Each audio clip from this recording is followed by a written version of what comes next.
This level. Hey, you need this? Eighth place We throw this is away. 11,000 even. Seventh place. Thank you. Over 13,000. 60,000 is our big black. Actually pulled around to that in the 3 seat. Actually pulled it around to the bar. In the 6 seat.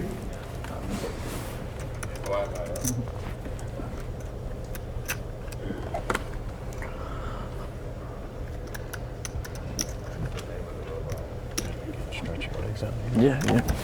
Well, maybe if this table didn't kick my ass. Bar's gonna raise to 175,000. You got plenty of leg room around. Third Right? folds over turns in the Plenty of small leg bar. room. Oh, Don't yeah. play footsie or anything. Yeah, no, I'm okay.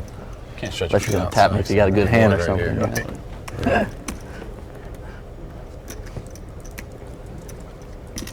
Come on.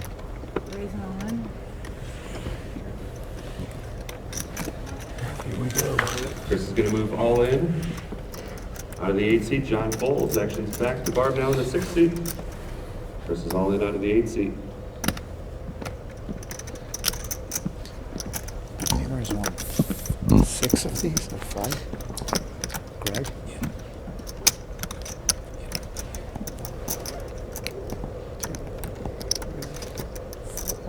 2012 he won 4.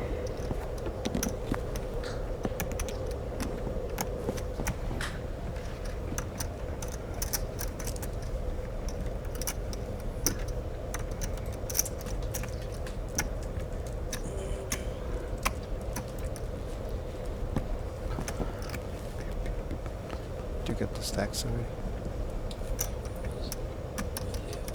Well, should be out after this. When are we going to start? After the end of December? It's actually big.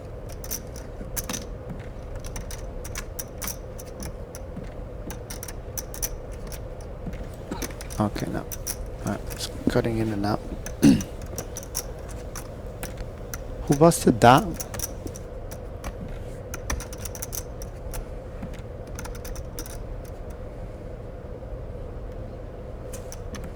Sorry about this. Take your time, Barb.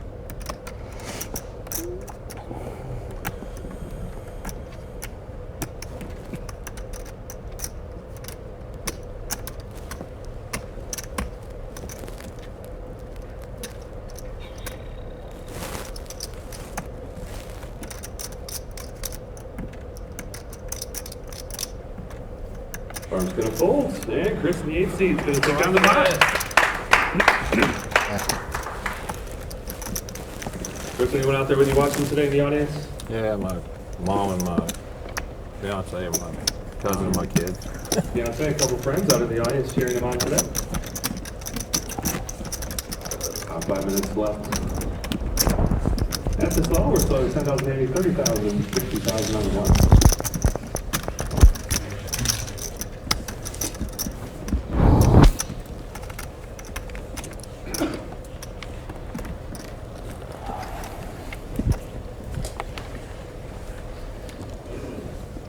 And it was going to be first act. And hello, everybody. This is our big flag.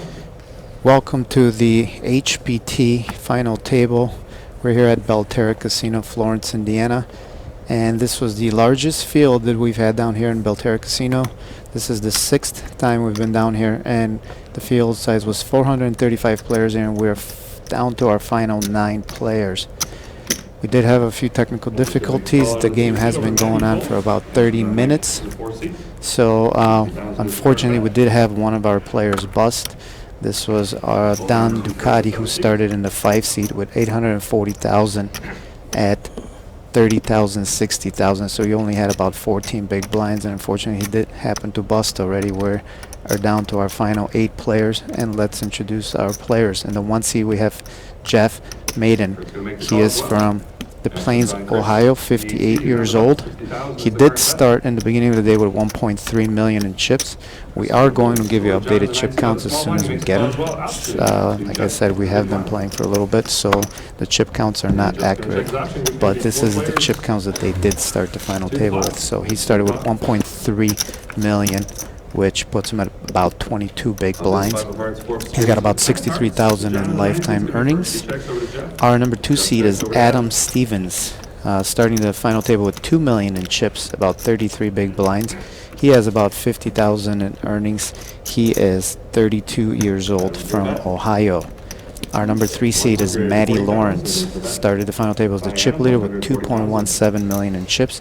He has about $117,000 in career earnings, and he's from Flint, Michigan. 32 years old from Flint, Michigan. And our 4 seed, we have Mike Scarborough. He started the final table with 1.9 million in chips. He's got about 15,000 in career earnings, and he is from Lawrenceburg, Indiana. Local boy here. 40 years old. The number 5 seed was Don Ducati. He already unfortunately busted. He's 51 years old from Indianapolis. He had about $7,000 in career earnings. And the sole survivor female at the table, Barb Watson.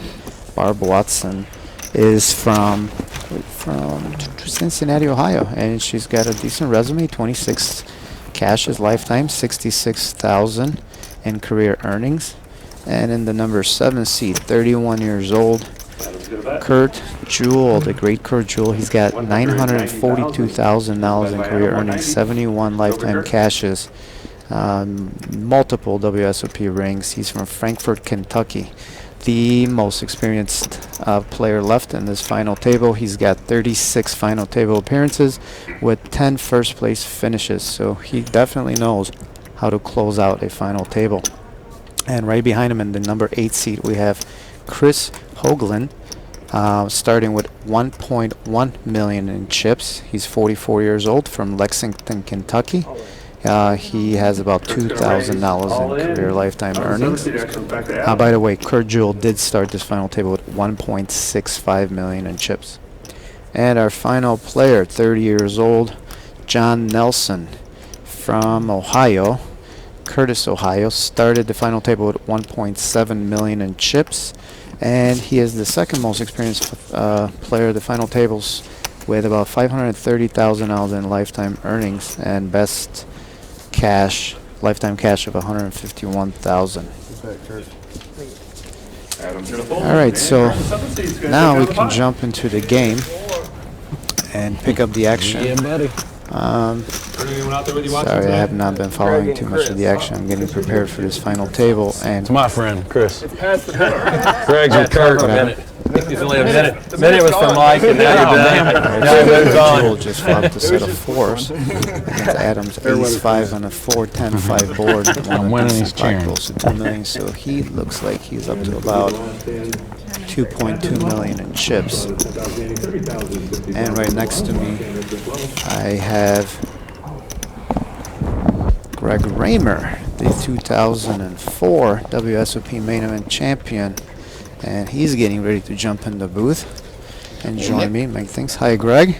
How you doing? I'm doing great. Nice to see you. Glad we have our little technical things resolved. So hopefully everyone's going to get a great show today, and they're going to be able to see everything and not miss a hand. And hopefully, what we say makes it, enriches the viewing experience. Yeah, let's hope that everybody has a good viewing experience. We are having technical difficulties. Hopefully, we're done with all of that, and we can jump in the game and give you a nice final table. We have our guy Kurt Fowler here operating all of the background stuff from Windy City Poker. Breaking everything, as he says. Well, is it you breaking it, or is it just breaking on its own? Wow, that's big of you. And it's someone like a poker player taking the blame when something goes wrong. It's always the dealer's fault, or Exactly, that donkey's fault. How could he play it like that? What an idiot! Well, I do wonder how people make calls, but I don't sit there and berate them for it. But I do wonder sometimes.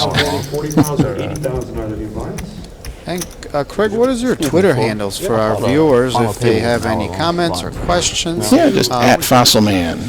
Greg Raymer at Fossilman on Twitter. I'll be pulling out my phone every now and then to look, so if people have questions, feel free. Yeah, this is Nick I Zhivkov thought at it Nick was 40 and then an Zhivkov hour at the final on table. Twitter. is what I So if thought. you guys have any comments or thank you. questions, that will be probably the best way. Just give us a tweet and we'll try to get you in the show. I am monitoring the live feed here on okay, they wanna get us- Twitch, they wanna but get we us are out of with here. a 30-minute delay, just so you guys know. So probably the best way to contact us is just through Twitter. Both of us played this this main event here. Yep. Fired probably a few bullets each, and unfortunately, we're back in the booth commentating. Obviously, we'd rather be playing down there, but Well, I'm suffering from a huge day 2 drought the last few years. The only time I've done well on day 2 is like I had to start with so many chips that I could like lose half of them and still have a good stack. Because it seems like I just get completely beat up in the first 5 to 30 minutes. yeah, that's the variance of poker. A lot of players that have not played the game for too long don't understand how much variance there is in tournament poker. Yeah, you know, we'll have these instances where we'll have our good runs and just do really well, and then there's, you know, it doesn't matter of your skill level. Sometimes you have these instances where you just go through this drought, and no matter how you play or what happens, you just can't seem to make that coveted final table. You did have a great run in when was it, 2014 or 2012, where you did win 4. This was, I think, probably one of the best feats in poker history, is winning 4 HPT main events.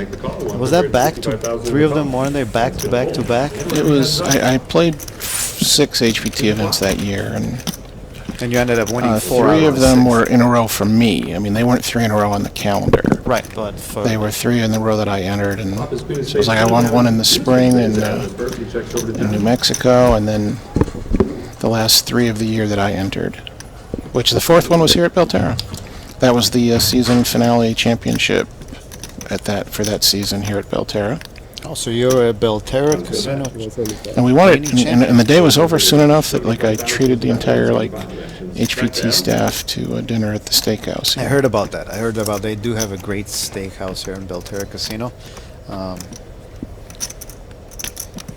It was really good, but I'm just not a steakhouse guy. Like if there was like a dive Salvadorian restaurant, you know, that's next door, I'd be like, okay, I'm treating you guys there, not because I'm cheap, because I like that better than steak. that type of food. I mean, it was a really good dinner. It's just, you know, it's one of those things. It's all personal preferences, and so it's funny, you know, people like say, oh, hey, can I take you to dinner? There's a good steakhouse here, and I'm like, is there like a decent, like, it can be a dive, but if it's got good food, I'll take the Mexican or the Korean or something else instead. Yeah, I'd have to agree with you there. I also like more the type of world food, Eastern food, Middle Eastern food, Asian food. I'm not a big steak guy because I don't eat meat.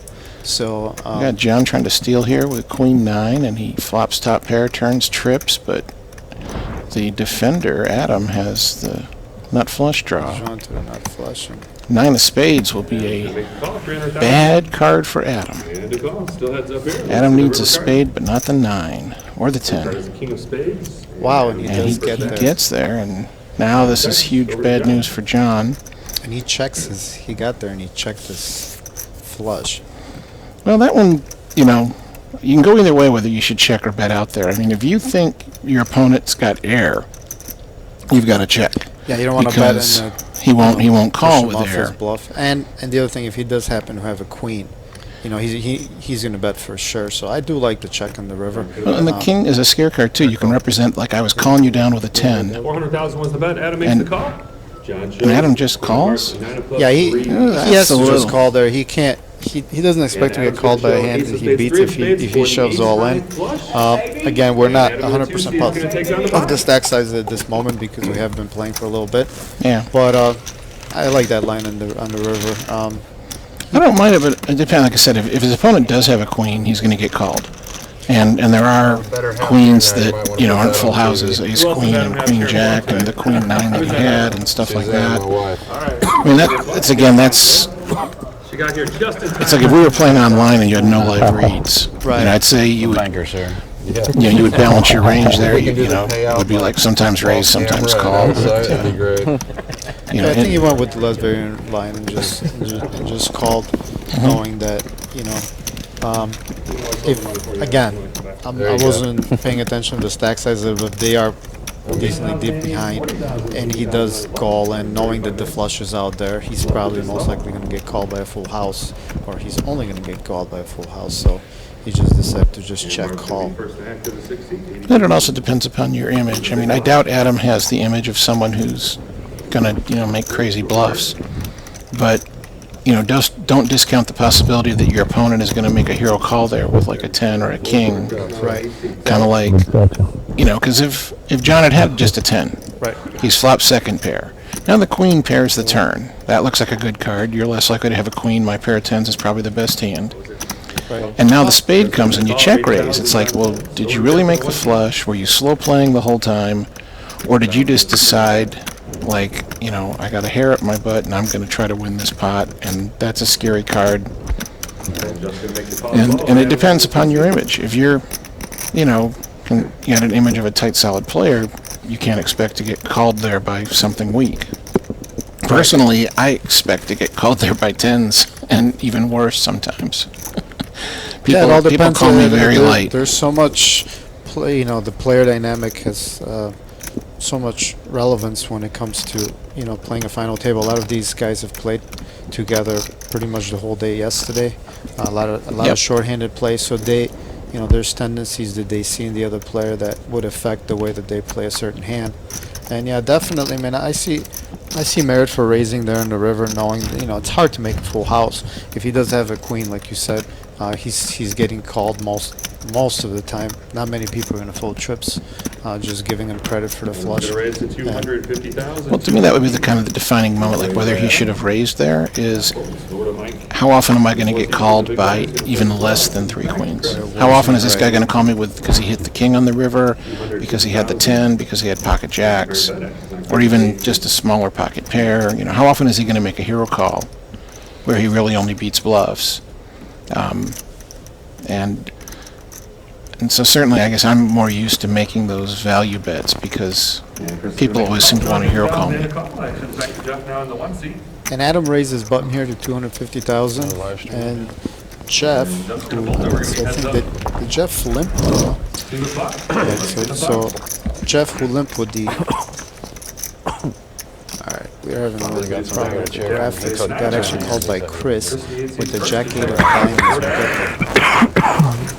I think Chris Totally open smashed limped. this I flop. think Chris open limped, and then So the ace-7 got folded. We don't know Adam's cards at the moment. I don't like the limp and then call the raise with Jack 8 suited. It's the stacks aren't deep enough for that. Yeah, I'm not sure what he's thinking here. I mean, I did the Hendon mob search, and Chris looked like maybe one of the least experienced players. I mean, his biggest lifetime cash is less than the buy-in for this tournament. Yeah, Chris's biggest lifetime cash is $1,035. You can see that in experience with that. He ended If up he won winning his the seat to this tournament in the satellite, that's his lifetime biggest cash until this moment. Yeah, the looking at the 1100. payouts, some of these players, they're already, so ninth place is already locked, gone at 9,000. So the next payout after that is 8th place is 11,000 even. And if you look at the lifetime earnings of these guys and their best lifetime, we got Barb Watson. That's going to be close to her best lifetime cash. Her best lifetime cash is 11,800. I think she got 5th place in the Hollywood Poker Open in Lawrenceburg, Indiana. And yeah, that's definitely going to be Chris's best lifetime cash. Well, I mean, players nowadays, since you can play online and stuff like that for so long, I mean, you'll run into people that have no live record, Right, and are but actually really good They're players. really good players. Yeah, that's. But it's Yeah, you starting to can't become less discount- common again, though, because now that the big online sites aren't available to Americans, you don't run into that as often, where you get someone who's like been crushing it online, and now he comes and plays live with you, and he's actually highly skilled. It's getting less common to run into those people. Yeah, that's true. And Barb, she has to go all in here with the ace queen. John went all in and John she went all in called. first, and she called. And Now Barb had a a hand earlier where she had ace jack of diamonds with 500,000, which is about 9 big blinds, and somebody had gone in before her who ended up having jacks. And she ended up actually folding the ace jack of diamonds. Someone, I mean, with ICM, that's not, you know, it's not. I mean, if this was like middle of day one, I'd say horrible fold with the ace jack. But with the ICM at the final table, Yeah, she, now I think I I don't think that's a hand he should be folding with 9 big blinds. Even the jump between 9 and 8th place, she was a short stack at the moment. It's only a, you know, $1,500 or so. But in that instance, she happened to be right. And in this instance, now she's way ahead with the ace queen versus the king queen. She's about 83% favorite. and no surprise here, I played with John a little bit on day 1B when he got through, and he was just by far the most aggressive player. I mean, he knocked me out when he 4-bet shoved and I snap called with my aces, and his king 10 knocked me out. Let's see the river card. But he, super aggressive. The ace of spades, and Barb's gonna make a pair of aces. Barb doubles it. Double up. And I thought, you know, like if things go his way a little bit, John was going to be able to kind of almost run the table over everyone except for maybe Kurt. 2, 3, 9. Money. You know, and even then, if he's running the whole table over, Kurt might sit back and let him do it if he's knocking out everyone else. Yeah, I expect Kurt Jewell is a very experienced player. He's a very close friend of mine. Kurt, you know, not Kirk. I'm saying. He's by far the most experienced player in this Yeah. table, and I expect him to just sit back, not get too involved. He will test out the table though and see, you know, how much he can get away with and pick up the aggression. He is one of the most aggressive players I've played with. He's super ultra aggressive. He's the type of guy who, you know, and he did actually come in the final table, I forget, in the WSOP main event in Tunica, I believe, as an overwhelming chip leader. I think he had like 3 times more chips than the second guy behind him, and he ended up getting last place because of how aggressive he is. But he is good enough to where he could definitely alter his game and you know, change his speed. And right now, I mean, I'll raise every hand, but only if the table's going to let me run them over. yeah, he's they're not good gonna- enough to where he'll see how Yeah. the flow of the table is. Right now, we haven't been playing long Whereas enough for him to pick that John up. seemed to be trying to run the table over whether they were letting him or not. Right. So I But couldn't now say he- that for sure. I didn't play with him long enough to like have a dead read on his style, but John seemed more of a default, you know, like loose aggressive all the time, rather than loose aggressive, but only when they're letting me get away with it more than they should. Right, and that's very important.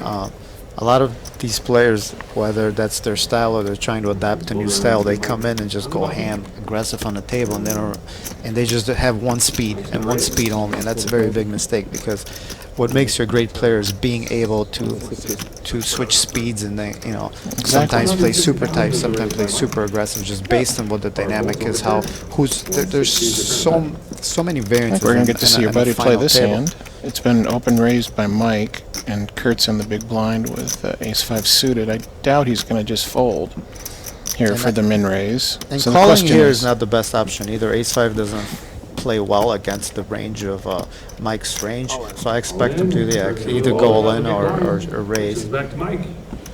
And now, see, this is why this play is so good, because Mike has ace-9. Even though he has the best hand at the moment, it's so hard for him to call off with ace-9, because he knows Kurt is a good player. He knows Kurt is going to be shoving all his big aces. He can have ace-jack, ace-queen, ace-king. He can have a pair, you know, any pair over 10s, and he's basically has one out against that. So he's in a very tough spot. I don't expect him to call here. I'm not sure what his experience is playing with Kurt, You got ace-7, buddy? but that's not an easy call, and I think he's going to end up folding this. Well, and it's also not an easy call, because even if you think there's a good chance that Kurt's like full of crap, you know, when he turns over Jack-7, it's Right, like, okay, you only have 60, I'm not 40 even a equity 2-to-1 against. favorite. Yeah, I'm not Exactly. even a That- 2-to-1 favorite against his crappy hands. I'm only a big favorite if he has a worse ace or a worse 9. Right. So He- it's Not that's in many part of why it's so instances is tough. his ace going to be live, and you know his kicker is going to be better than Kurt's. And this is one of those very few instances, but most of the time he's either dominated or he's flipping, and he knows that. And I think he's going to figure that out and fold. I don't see any instance of him calling here. He hasn't been ultra aggressive from my experience with him, watching him on the final table and how he played day 2 yesterday, he's been playing pretty snug and solid. He did lose a humongous spot yesterday. I happened to be on break. I was playing the $300 bounty tournament, and he got it all in pre-flop for about 800,000 apiece with aces versus kings. Super Gotta be cooler. the best bet you'd ever made. Got a nice flop, safe turn, and then the king hit in the river, and he ended up losing that hand. Left him I hate with that. 800,000. Mike just showed his ace when he folded. I hate it. It's like now you're telling the guy you can run me over. Right. So now it's Ace like 5. next time I can raise you with any 2 cards. Like if you need to have an ace with a premium kicker or a decent Pretty pair to close. call my shoves, then why would I not raise you every time with any 2 cards? Because you're almost never gonna, you're gonna have to be You have a lot of potential. folding, over 80-90% of the time. I think you should never show an experienced player your cards, ever. Maxed it out. There's no reason for Not it. next time. Poker's I a have game of just enough to information, and play. if you're giving a more experienced player free information, you're just hurting Yeah, but of yourself. course I never have a hand I on the think I button, know right? what Mike was trying to do here. What I you think he was believe. trying to tell Kurt that, hey, I'm not raising your light. Maybe You I know, know I'm what's not just wrong raising my with button this. with any 2 cards. So give me respect, because next time maybe I'll have a big hand. And I get why he's trying to do it. I still think it's But will wrong it- because it'll of the backfire. same point what you just said. I mean, unless you're Because gonna- now Kurt knows that Yeah. he's raising his buttons with his medium aces, and he's gonna fold to a raise.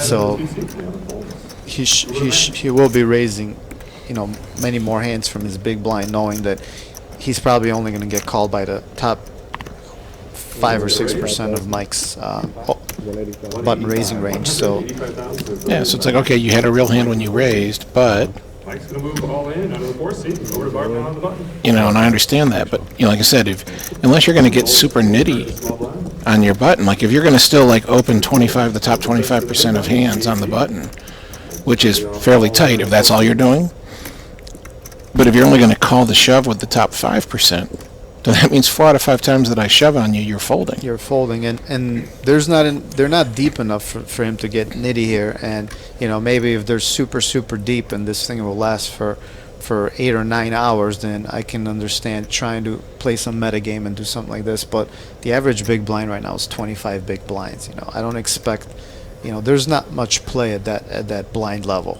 It's usually going to be raise all in, And we're raise all seeing in, what was a call. big mistake here. Chris limped in. He open limped Matt in the 3 seat. with the pocket He's gonna sixes. fold as well, And Mike in the 4 you just seat. can't be Big on the open button. limping at this point. I mean, Not with that type to be, of to be hand. honest, A lot of put me on people love tilt. these small pairs, Go but when bananas you're the only next sitting hand. with 20 big blinds or like 18 big blinds, you're just Ace spewing five's chips pretty by close, looking at or these what? pairs, I or think I'll even find out 30 even in early position raising these pairs, Ace five? unless you're gonna go all in and use your fold equity to fold out another hand. It's just that's a clear fold. Like if you're in early position, I'm not sure what his chip stack is. I fucking doubt pegged it's it on more than ace 20 seven. big blinds.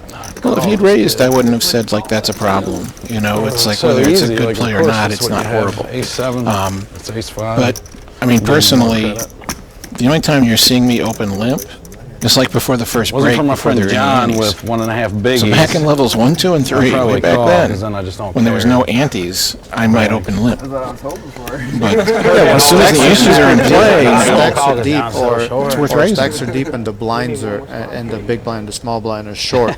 Where there's a merit That's just for for this some week. limping No strategy, telling but how for the long. most Right, part, lifetime for life. Millies. it's not part of my game. Like I very rarely limp. Maybe I'll limp behind after the couple of players have already come in the pot, but other than that, I will never open limp a hand. I mean, if I'm open limping, by the time the antes are in play, it's almost a lock that I'm doing it because I've got a read on the table and it's going to achieve some purpose that I want given these opponents. But if I was new to your table, I guess got moved there, I don't know any of you yet, like I'm never open limping. Put John all in the 9 seat, and he's gonna make the call. Let's see the hands. Adam in the 2 seat shows ace of diamonds, 9 of diamonds. That's a bad hand to be up against. John in the 9 seat. Did make the Come on, clubs. I mean, I didn't Last- see the 9-8. I was like, Come on, Turtle, you can do He's it. got 205,000. Turtle power. Give him some dirty So you hookers. have no let him- choice but to defend Yeah, you there. have no choice to All right, go Adam's with currently in it. the lead He's- here with ace high. Unfortunately for him, he's against one of the worst hands he wants to see. Ace That's nine. always the His nine worst. is You're dominating. like, I'm at least supposed to have 2 live Yeah, cards. he's figuring that he's got at least 2 live cards, but as we can see, his 9 is dead to an ace kicker, and now his diamond's an 8. That's a good flop. It's a decent flop for me. He just went from 3 outs to 7. Yeah, he's got more outs. He's got a gutter Backdoor ball with a flush. backdoor flush draw. Got a straight draw as well. Let's see the turn Well, card. that's taking into account folded cards, but I mean, he's at the table not knowing that. Well, now the jack's only good for a chop. Back in reverse. He lost. Oh yeah, no good at all. 8 only. All right, John's gonna need to take see it. an He 8. needs to get lucky. Eight only 2 outs. Gonna leave us in 8th place. Let's see the river card. The 8 of diamonds was folded, and River card do is the 10 of spades. And John's gonna leave us in 8th place. Let's give John a round of applause. Nice job, John. Good hand. And John raise. Nelson is our Had a pretty 8th place playable finisher, hand. taking home $11,000. Good job. King See, if we go jack. back to the hand where Barb had raised and he shoved with King Queen, like I doubt he thought King Queen was the best hand. He just figured like she's probably going to fold, and if she doesn't fold, this hand will have good equity. But she had the Ace Queen and had him dominated. Well, And- I'm and just that's not a what's big the- proponent of shoving, especially Barb. She's the most. I would figure her to be probably one of the most tightest players on the table. When she opens and she only has 500,000, she's got less than 10 bigs. When if she opens, she's definitely going with the hand. I don't like him going over the top with King Queen and hoping that he's going to get a fold. Like the issue I wanted to bring up though is like I'm also thinking she's the tightest player. Right. And some people think like, okay, this person's tight, so I can raise and get them to fold because they're tight. But you have to distinguish because some tight players are super tight all the time. And so they're going to be a lot less likely to call a raise than anyone else with a given hand. But some players are super tight, but then when they finally find one of those hands they're willing to play, now they become sticky. They're like, I've Yeah, waited a they go long with it, time for right. this Ace Queen. I'm not going to fold it now. That's definitely a big thing. I don't know if that's Barb or not, but that's definitely a thing with some of the tight players Definitely like a that. thing in these fields, in these 1K buy-ins, $1,600 buy-ins, that these players tend to do that. I agree with you with that. You know, they'll be super tight throughout, but then when they decide to go with a hand, they're going with it. It's hard to push them off a hand. So Yeah, because that's like I've something waited a we should long be aware time. of. Yeah, I've waited a long time to get a playable hand, and now you're trying to push me around, and I'm not going to let you. And even when it's obvious, like you'll see that super tight, OMC, if you know that term, right. player, and they've come into the pot, and now it's like raise, re-raise, shove, and they still won't fold like the Ace Queen or the pocket nines or whatever. Even when they it's get clear, it's committed like to the hand that yeah, they're like playing. hey, these guys aren't making moves on me anymore because they're all raising each other as well. Right. Like someone has a premium hand, if not all of them, and they won't give it up. So you got to distinguish the player who's tight, too tight all the time on every decision, or the player who's too tight for the starting hand selection, but then once they come in, they are now stuck to the cards and won't give them up easily. Yeah, I just don't like King Queen putting another player all in that's less than 10 bigs. You're never ever ahead. You're never going to be ahead. You're either flipping or they have you dominated. Ace King has you dominated. King Queen. I don't know what he was thinking. He was the second most experienced player at the table, and I think he I'm was thinking he sure could run her over. yeah, I mean, he probably. he was- I'm he sure he was probably running played with her people. all day yesterday. He saw her made some tight laydowns. I don't know the details of the hands. His stack was all up and down here yesterday, right? He was up, he was chip leader, he was short stack back and forth, and that was the cost of the super aggressive play. And I think that's one thing that experienced players make when they see a final table where they think that You ain't they're gonna call it. better than everybody else in the final table. And the only person that he probably gave respect to was Kurt Jewell, who was sitting just to his knew direct where left. he So was once Kurt going to folds, bet. now he Why thinks the he has kids? reign to pretty much run everybody more over earnings than everybody at because this he is the table. most experienced player left that's still in the hand. But these players don't understand that a lot of times these other players, whether they're recreational I mean, if it players or wasn't they for just him, don't have a course, lot of I'm just experience, calling, like, they wake up with hands, or they know find out you how have to pocket play. They're fives not just going to later, let you run them over, Wizard, huh? and they'll fight back. You're just milking So it for all you sometimes can. it's just better to just wait back, No, be patient, you're just an let it ace-five come to you. You specialist. can't force the I action. understand where to put the pressure on. One thing that a good friend of mine told me when I was first starting off is like, don't force it. When you're in the final table, when you're getting close to them, just let it come to you. You can't force it. Anytime you try to force it, you end up screwing yourself, and that could have been the case here. But I'm sure that Kurt Jewell is happy that the only other experienced player on the table who was sitting to his direct right is now gone. Well, and the most aggressive player. Yeah. I mean, John is Small blind. the guy you would not want to be heads up with. Like, Right. even if you thought, like, if I was anyone else at this table, even if I thought Kurt was, like, the better player, 250. I would probably rather be heads up with Kurt than John, because John is going to make life hell unless I get dealt some decent hands or hit some flops. Just wait. If I'm constantly missing, Kurt will make your life living hell too. well, that may be true. I've never played him heads up, Kurt but I is know like- he's not just relentlessly aggressive. Oh yes, he is. He has probably. No, you're saying he can be. I've played with him. He's not. okay, He's yeah, not relentlessly he knows how aggressive to switch all the gears, time. Yeah. Kurt is. He's really. So I could He be used to wrong. be. Maybe Kurt would be the worst opponent Yeah, heads up. Kurt used to be fearlessly earlier or aggressive, but I think that he has greatly improved his game over the last couple of years. And Well, that and sounds has like learned he that hit other a losing gear. streak. Yeah, He probably hit a losing streak, and he realized I can't just try to rip it, constantly and win that way. And Is in, it- and some of the tougher fields where you're leveling players and they know they know the math and they know the actual so it doesn't game, really and they matter know what you had. GTO, game theory, optimal strategy. You can use that aggressiveness to kind know we're gonna be of on really YouTube, help yourself no need out for and, TV and, time. and gain some chips and do well. But in some of these fields where a lot of these players are not that sophisticated, they're not thinking, you end up out-leveling yourself, and that super ultra-aggressive style doesn't work as much. And I ran into this when I first started playing these $1,100 buy-in HPTs, the $1,100 MSPTs. In the beginning, the first 3 or 4 events, I was getting crushed because I was just completely out-leveling myself every time. I was just trying to outplay these players. I'm like, oh, I'm better than them. I can outplay them. And then I Now realized this I that doesn't like. work very well. See there, Matty open raises a small blind, the big blind folds, and he shows an ace. That show I think is fine, and that would be true even if his opponent in the big blind was Kurt or someone who's a good player that is gonna, because he's saying here like good fold, and you want to fold again next time when I raise here. I just don't So see he's the point. reinforcing the behavior by saying you did the right thing when you folded. When So somebody that shows one I me, like. then I know that, oh, they're showing me because they're planning to do it next time with a shit hand. So now they showed me, so this way I can give them respect. So I'll actually do the opposite. So again, I don't see what the point is to show hands. It's like, okay, I raised, you had a But now crappy I'm hand. going to show you because I know you'll shove with any 2 cards on me. You have 3 and I have 1. What can I do? What you just said is true, and that's how you're going to, react to it. Oh man, that's fair. I mean, I think when people just fold in a standard situation like that in a small pot and you show them that you actually had it, I think it tends to reinforce the behavior. Like they're now happy with their decision and they're like, I want to make the same happy decision next time. Yeah, it's all about image control. A lot of times when I have a super tight image at the table, every now and then I'll show like a hand when I do have it, just to maintain that tight image, because I'm planning on changing some gears and maybe getting a little more aggressive a little bit later on. So there's definitely merit to showing cards if Big you're doing raise. it with an intention. Watch out, we're up to 80 now, but still it's 280. 280. It's still it's over 3x. It's So we pretty had, big. we had 40,000, 80,000 at the moment. Yeah, 40, 80, and we got the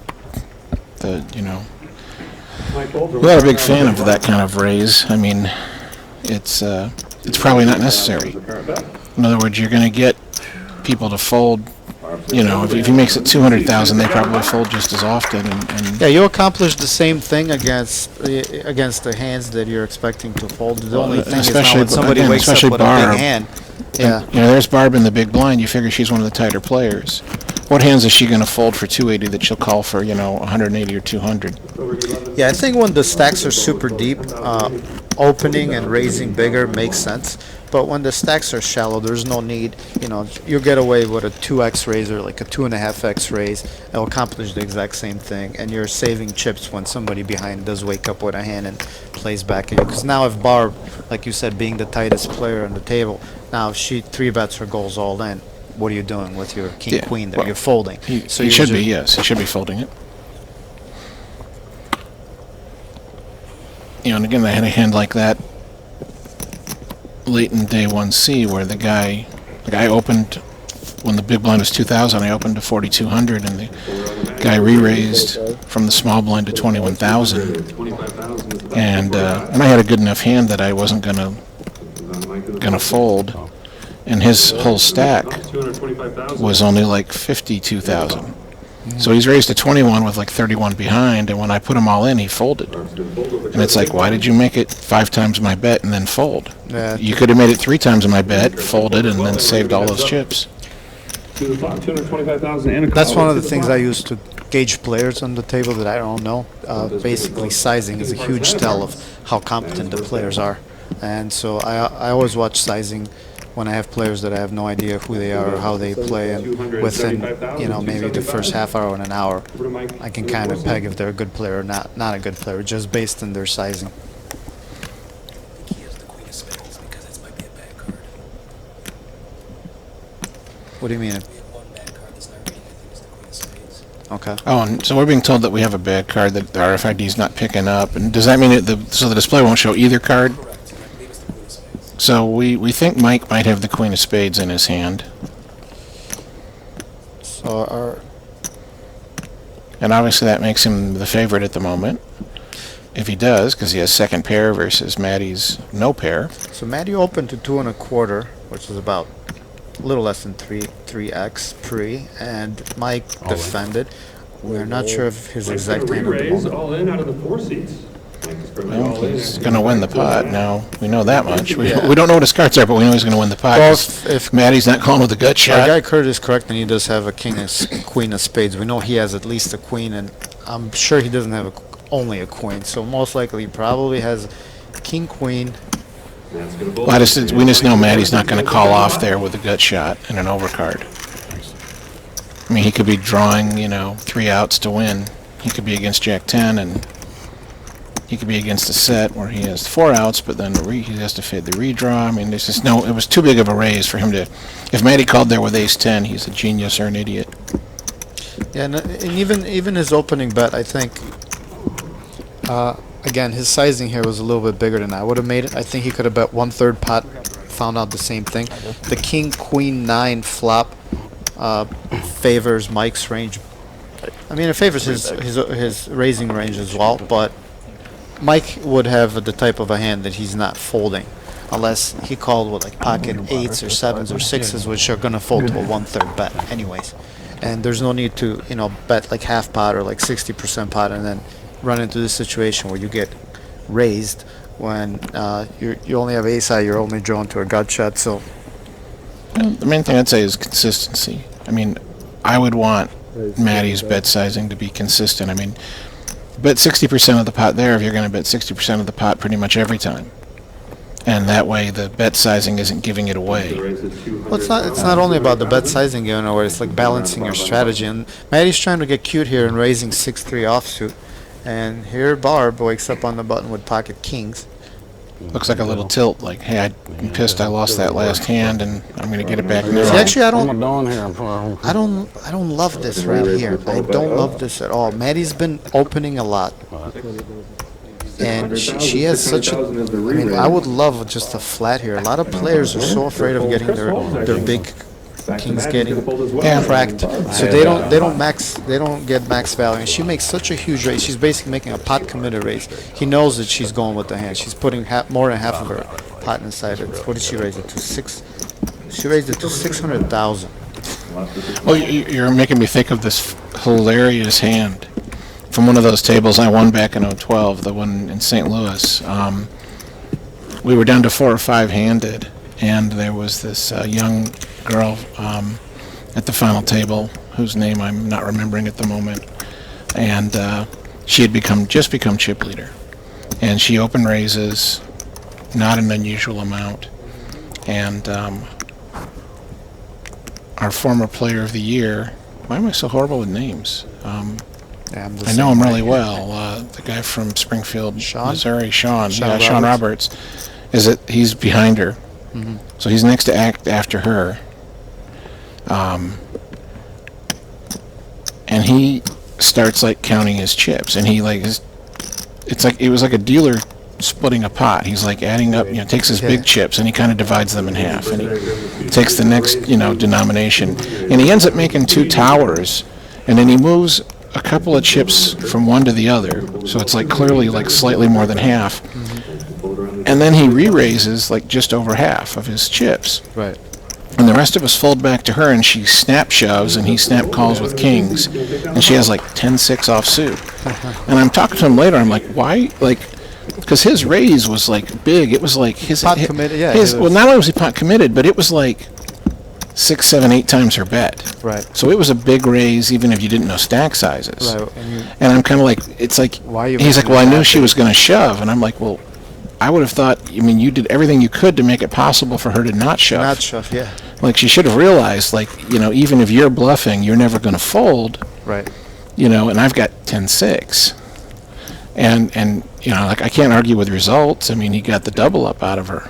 But, it's just so funny, like, you've done everything you can to say, you can't make me fold, and yet she still tried.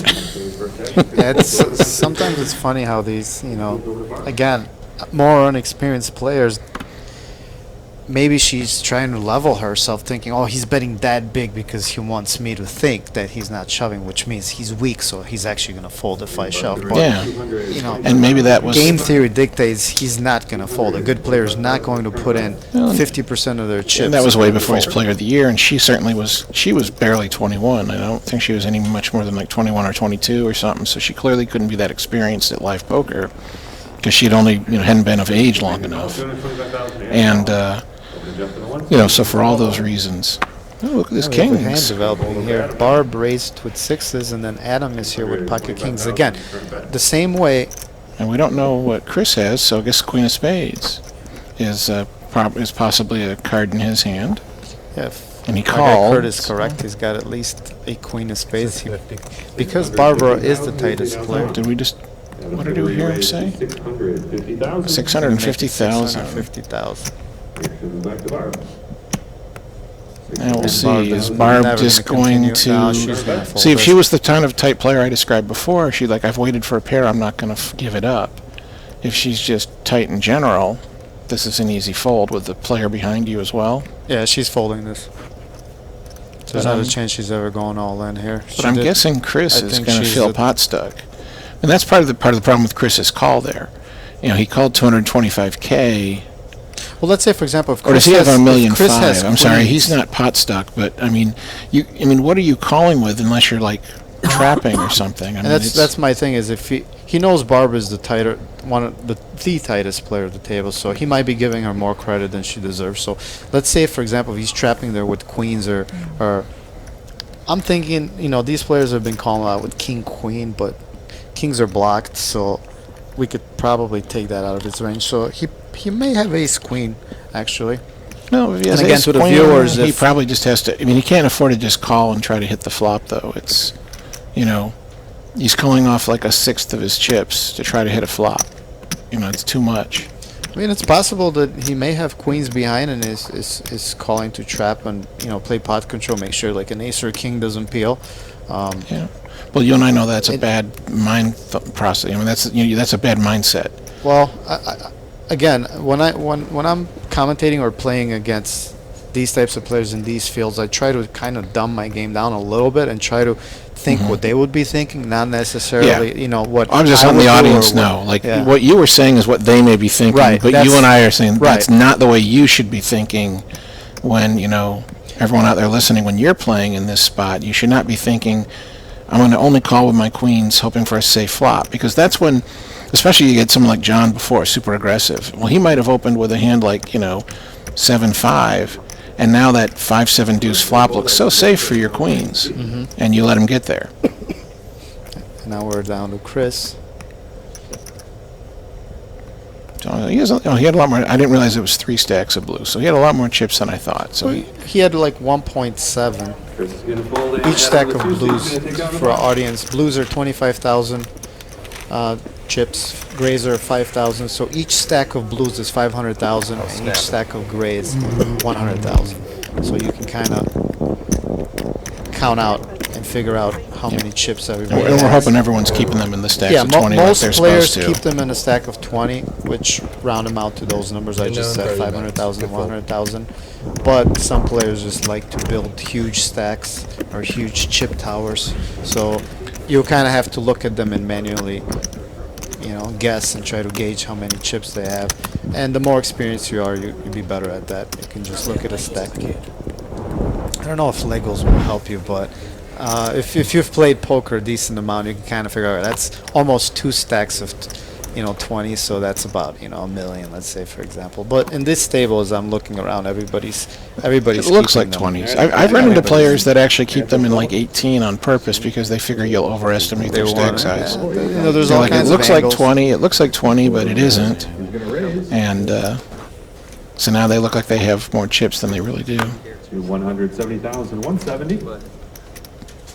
And Kurt, see, look at Kurt's sizing, 175,000. I love that. Yeah. You don't need any more than that. It's going to accomplish the same thing. And now Adam is sitting there with ace 10, and you might get him to 3-bet light because he's figuring out it's a small sizing. I could 3-bet it to like 420,000. Adam's going to make a call over to Matt now in the big blind. He just defends the small blind with the ace 10. 170,000 is the current I mean, bet. I was amused, It's going to fold in. We're going to be heads a couple up. days ago when a player was like sitting there out loud talking, trying to like, okay, like telling me how like, I only raised this much pre-flop, so I must have a hand like this. And I'm thinking to myself, like, have you not been paying attention? Like every single time I've raised pre-flop, it's been the same number. Yeah, this is going to go check, bet, call, I think. I don't think Adam is going to just check fold ace 10. He does have a gutter ball. Ace high could be the best hand at the moment. But not likely.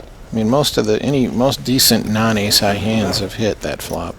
And Kurt had, He oh, was he up did by fold. Kurt. Adam's going to fold in. Kurt, the 7 seed. I mean, I don't mind a fold there. You're out of position against a good player, and Yeah, if he, I mean, this could probably be the only merit to folding there is that you don't want to play out of position against Kurt. He's the only player. you're almost always missing the you've done turn. your What do you do homework, against you Kurt got when it. you miss the turn, which is going to happen almost every Yeah, and time? you're going to be check fold. Yeah, because Kurt is the type of guy, he's going to fire 3 barrels, and this is not going to just shut down. So, and that's one thing a lot of inexperienced players do that I advise against. I see a lot of players call huge flop bets or huge turn bets and then fold the river, let's say, for example, and it's like on a safe card.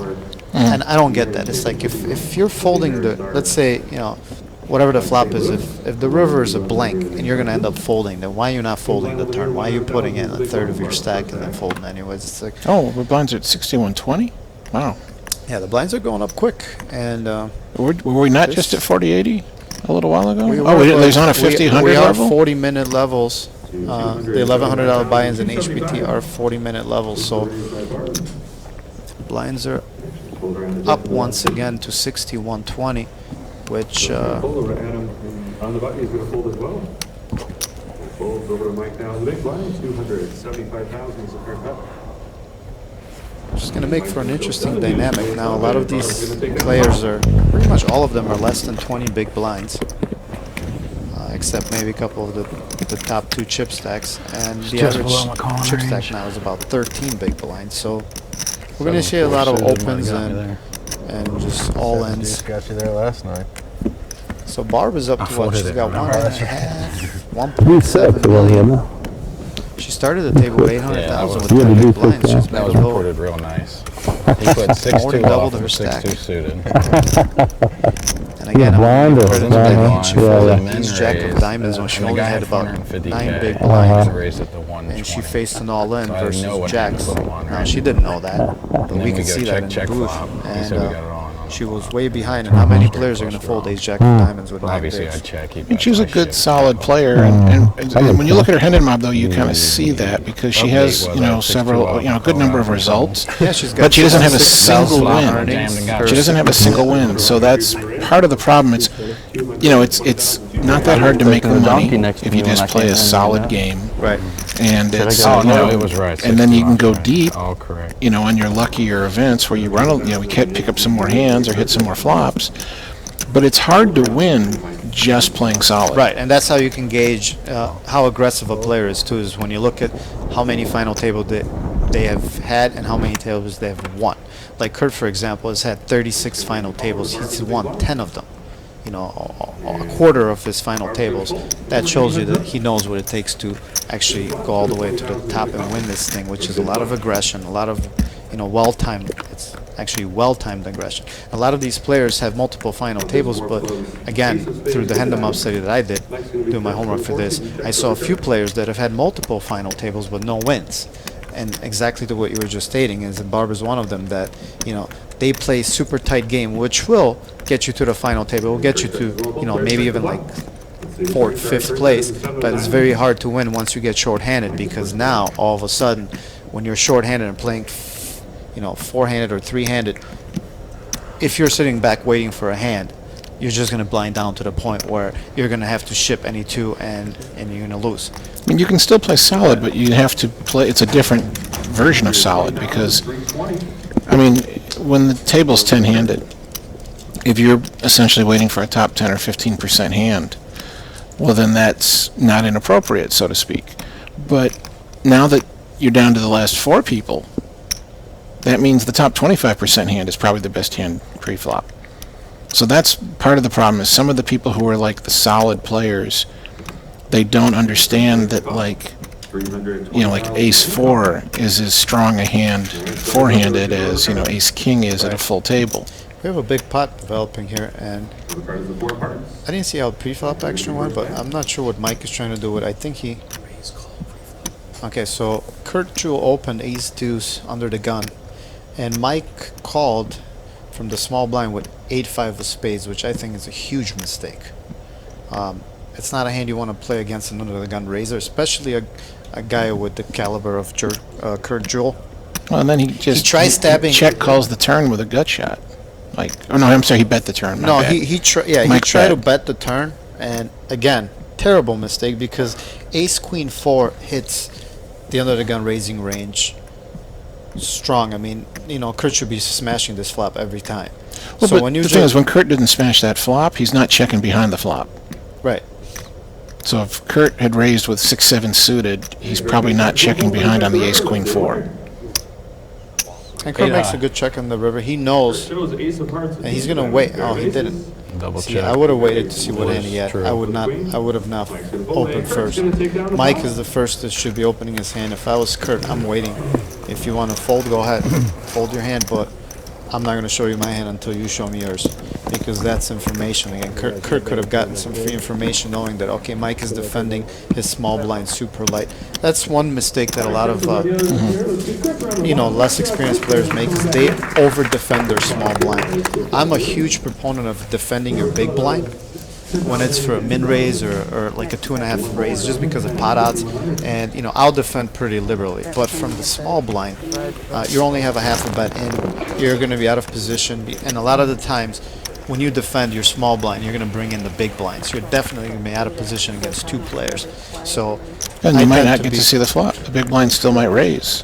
So now that's another thing. You you've can put set in yourself up for a squeeze. you've put in a couple more blinds, only Exactly, to not even get to see a flop. And especially, now, does she not see the card that's... Don't. She's starting to shuffle, and there's a card sitting in the middle of the table. There we go. Community, we all get that. It's funny how those things, you know, it's the way the human brain works. Like sometimes, Yeah. I mean, the way I've heard it put is like, if you're not looking for something, you won't see it. And there's definitely truth to that. Like that's one reason like motorcycles get involved in so many accidents on the road. Oh, yeah. And A lot of the and- drivers don't see the motorcycle. It's They're- like, you they're know, not looking for one. you're looking to change lanes on the highway, and you look in your rearview mirror, you look out of the corner of your eye, and you're looking for a car or a truck. Right. And so the guy on a big hog could be right next to you, And you don't see and you literally do not, he's invisible for that moment. You don't see him because your brain is scanning for cars and trucks. And then you change lanes, smash into the guy, and then when the cops show up and are talking to you, you're like, well, he must have been going 150 miles an hour because I looked and everything was clear and I changed lanes and bam, I'm hitting him. Yeah. And so you're saying it must be him. He must have come zooming up out of nowhere. But the truth is he was there the whole time, going the same speed as you, and your brain didn't see him. And And there, I mean, that card's sitting there, and you and I see it. I mean, but I've, been at the table, something like that happens. The dealer's like pitching the cards, and now all of a sudden, I'm like, what's that extra card? Just sitting out there. Barb's gonna take down the pot. Like I was on my phone checking tweets, but now that the cards are in the air, I'm putting my phone down.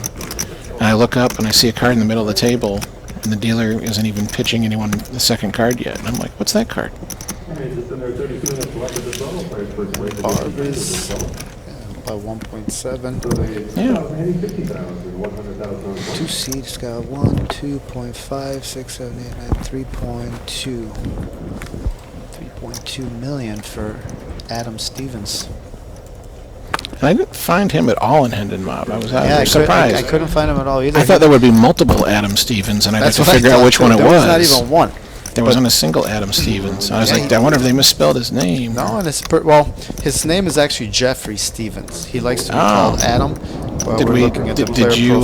Did you Hendon Mob the Jeffrey Stevens? I did, and I still couldn't find anything. He says here that his total career earnings are $50,000. He's in actually for $260. He won the $260 satellite. First bullet. Now he's in the final table, guaranteed at least 7th place. So great job by Adam Stevens. One of the lesser experienced players at the table, but at this point I believe he is the How are there no Adam or Jeffrey Stevens in that whole database? Sometimes I search a name that seems a little like, not a common name at all, and it's like multiple people pop up. right. Win. Search out win.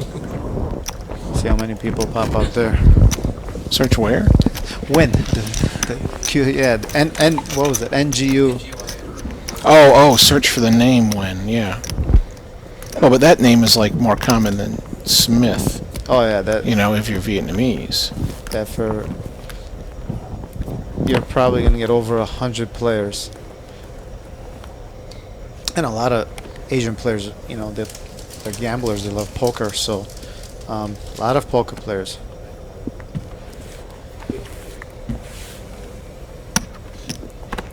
And I'm going to do a little on my software here, a little chip updater because we fell behind on the chip. So Kurt, he's got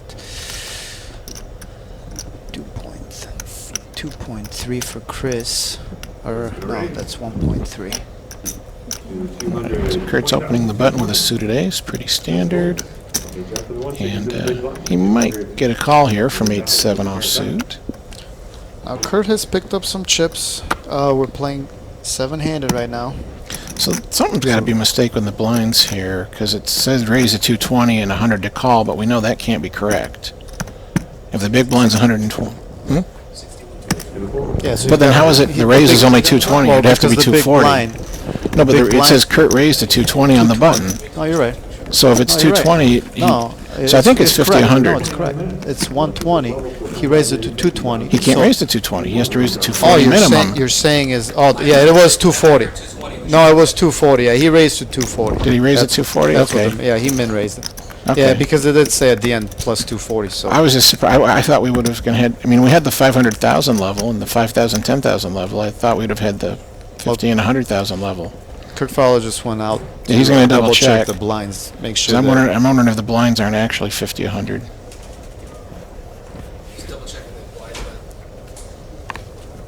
So we're double checking the blind for you guys. I guess we but could go to the think we're website at- and look at the structure sheet. Well, pot's 250. That's assuming. Yeah, okay, that's just that software's automatically deducting the right. listed blinds and antes from each stack. Whereas like the bet and raise sizes, that's the dealer announcing it in the headset, and then we hear it and input that number manually. 350,000 if he wants them out, 350. 350. I'm all in. Wow, All in. that's a really big raise. We are But at in- 5,100, guys. So we apologize. We had the blinds wrong. The blinds are at 5,100 I'm down. glad they didn't skip that level. It wouldn't have made sense. Better keep these on. Yeah, our technical guy here, Kurt Fowler, is sick. He has a bad cold. His brain's not working properly. So he apologizes, right? Well, Chris opened to 350 and he's thinking about calling 540 more? 30,000 is what. Like, I'm sorry, you can't think here with ace queen for that amount. If those numbers are correct, it's like not even a, he's getting like, And he's got ace queen. he's of getting almost diamonds. I 3 to don't get 1. this. He's getting almost 3 to 1. There's nothing to think about. A lot of players, when they get to this level, they kind of like deer in the headlights. They don't plan. Chris says call, Don't let's tell see me. the hands. It looked like he was going to It's kind fold. of like a slow roll. Like you have ace queen of diamonds. You're opening 320. The all in is for 540. That's an absolute instant call right there. Oh, There's yeah. there's nothing to think about. You should already know that before you even open. Those are the spots where I'm calling the clock a lot quicker, where I'm like, dude, like, yeah, you opened for 30 your stack or more, and now you're thinking?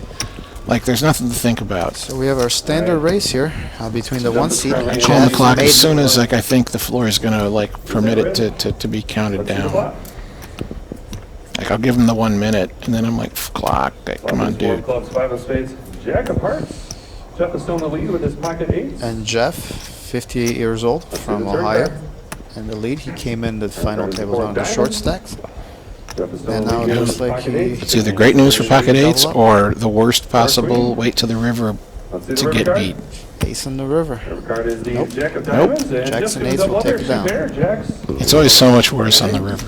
That's the worst. I mean, emotionally, it's always so much worse. It seems like that's how it always is. Like, especially in the key pot for me. It's boom, the river. Yeah. Full doubles on both.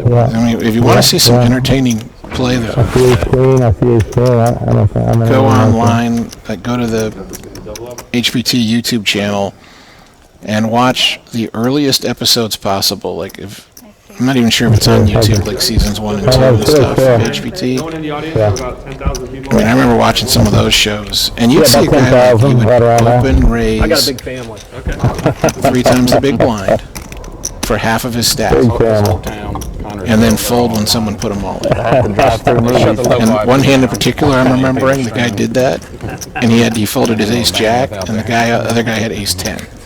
And it's like, you're getting 3 to 1 on the call, and you're a 3 to 1 favorite, and you just folded. Well, I had dinner with good friend Greg Casino on day 1B, and he was talking about an instance where on the river, a guy bet, Greg Casino was down to 10,600 in chips, and the guy bet 10,000 even. And Greg Casino had middle pair, I think, and there was a flush draw that missed. He And had, he's like, he had, either he had missed a the pair of flush draw or sixes not. on a He's board like, of I'm like not gonna, check, yeah. 9-6. He's like, I'm not or gonna leave something. myself with 600 chips. He's like, this guy, if he missed the flush draw, I got the best hand. Yeah, he had like bottom pair. So he went all in for 10,600. I think I folded. And it's like, I was hearing that story. yeah, that, Like, he's got like 3rd or 4th pair, and the guy folded. yeah, the I misheard it though. The way that I was told the story, the other guy folded to save his last 600. So I didn't hear the story No. right. that Greg had this 10,600, and the other guy bet 10,000, and Greg shoved for 10,600 more, and the pot was like a $40,000 Well, pot. the guy and better have had nut low. Yeah, he Like, I was bluffing with nut low, he probably literally. had like a 5-high flush draw and missed it. But my point is, if you bet 4,000, it would accomplish the I same gotta thing. call the If you're 600 moving- there just to see your Yeah. cards. I mean, just for information. Yeah, just to see your cards, I gotta pay you the last 600. In that case. Yeah, I've seen. I mean, I've seen like Phil Ivey years ago do that kind of a thing where he bets, he's got 100,000 chips, he bets 90,000 on the river and then folds to the raise. Maybe he watched that video of Phil Ivey and Well, I mean, there in Figure out, those try to spots, see. Phil is bluffing with air. He has, it's like Right. I cannot beat anything. well, yeah, when you have 5 I'm playing high, the there's no point in board or putting- whatever, kind of a thing. So it's, but he is, he's not betting like less than 1 big blind behind. He's betting all, almost all of his chips, but he's leaving, he's leaving 3 blinds. He's betting, 40 out of 43 blinds or whatever. So now Jeff, with his double up, is up to about 2.2 million, and Chris Hoagland in the 8th seat only has about 300,000. So he's got about 3 big blinds. I expect him to be all in the next 2-3 hands. I like this. I mean, this shows me Barb is not just playing nitty tight. I mean, ace-5 suited is not a hand that the super nitty players raise with. And if you see Adam in the 2-seat and the button has pocket 9s, and he's giving her much more respect than he would have, and any other player, he probably might have re-raised that. But Big flop, but big flop for Mike. Is he or gonna for get Adam, paid by anybody? Unfortunately, well, Barb has middle or bottom pair. I don't expect her to get crazy with it. I don't even think she'll bet this. Yeah, she just checks. Yeah, I'm gonna move all in out of the Had nothing to 2-seat. look I don't get this. yeah, I mean, he's just saying like that's too scary of a board. I don't want someone to catch a 6, a 7, or a club on me. Again, it's like you got top set. And he's got the 9 of clubs, so no one can have like a pair and a flush draw to call him with.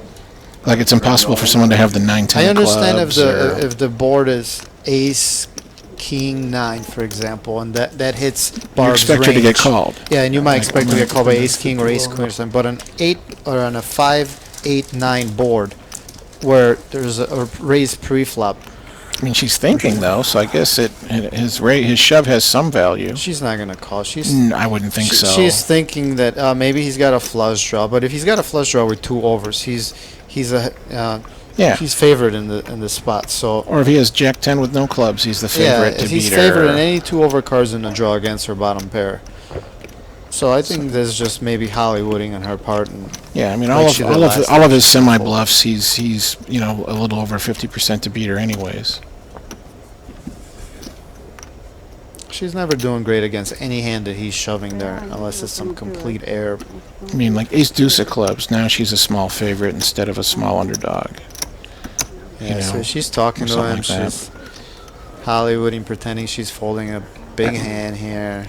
I don't think she's Hollywooding. I don't think she does that. Well, she did. I don't know. She did I think that last she time. thinks like, why would he bet so big? He's trying to push me around.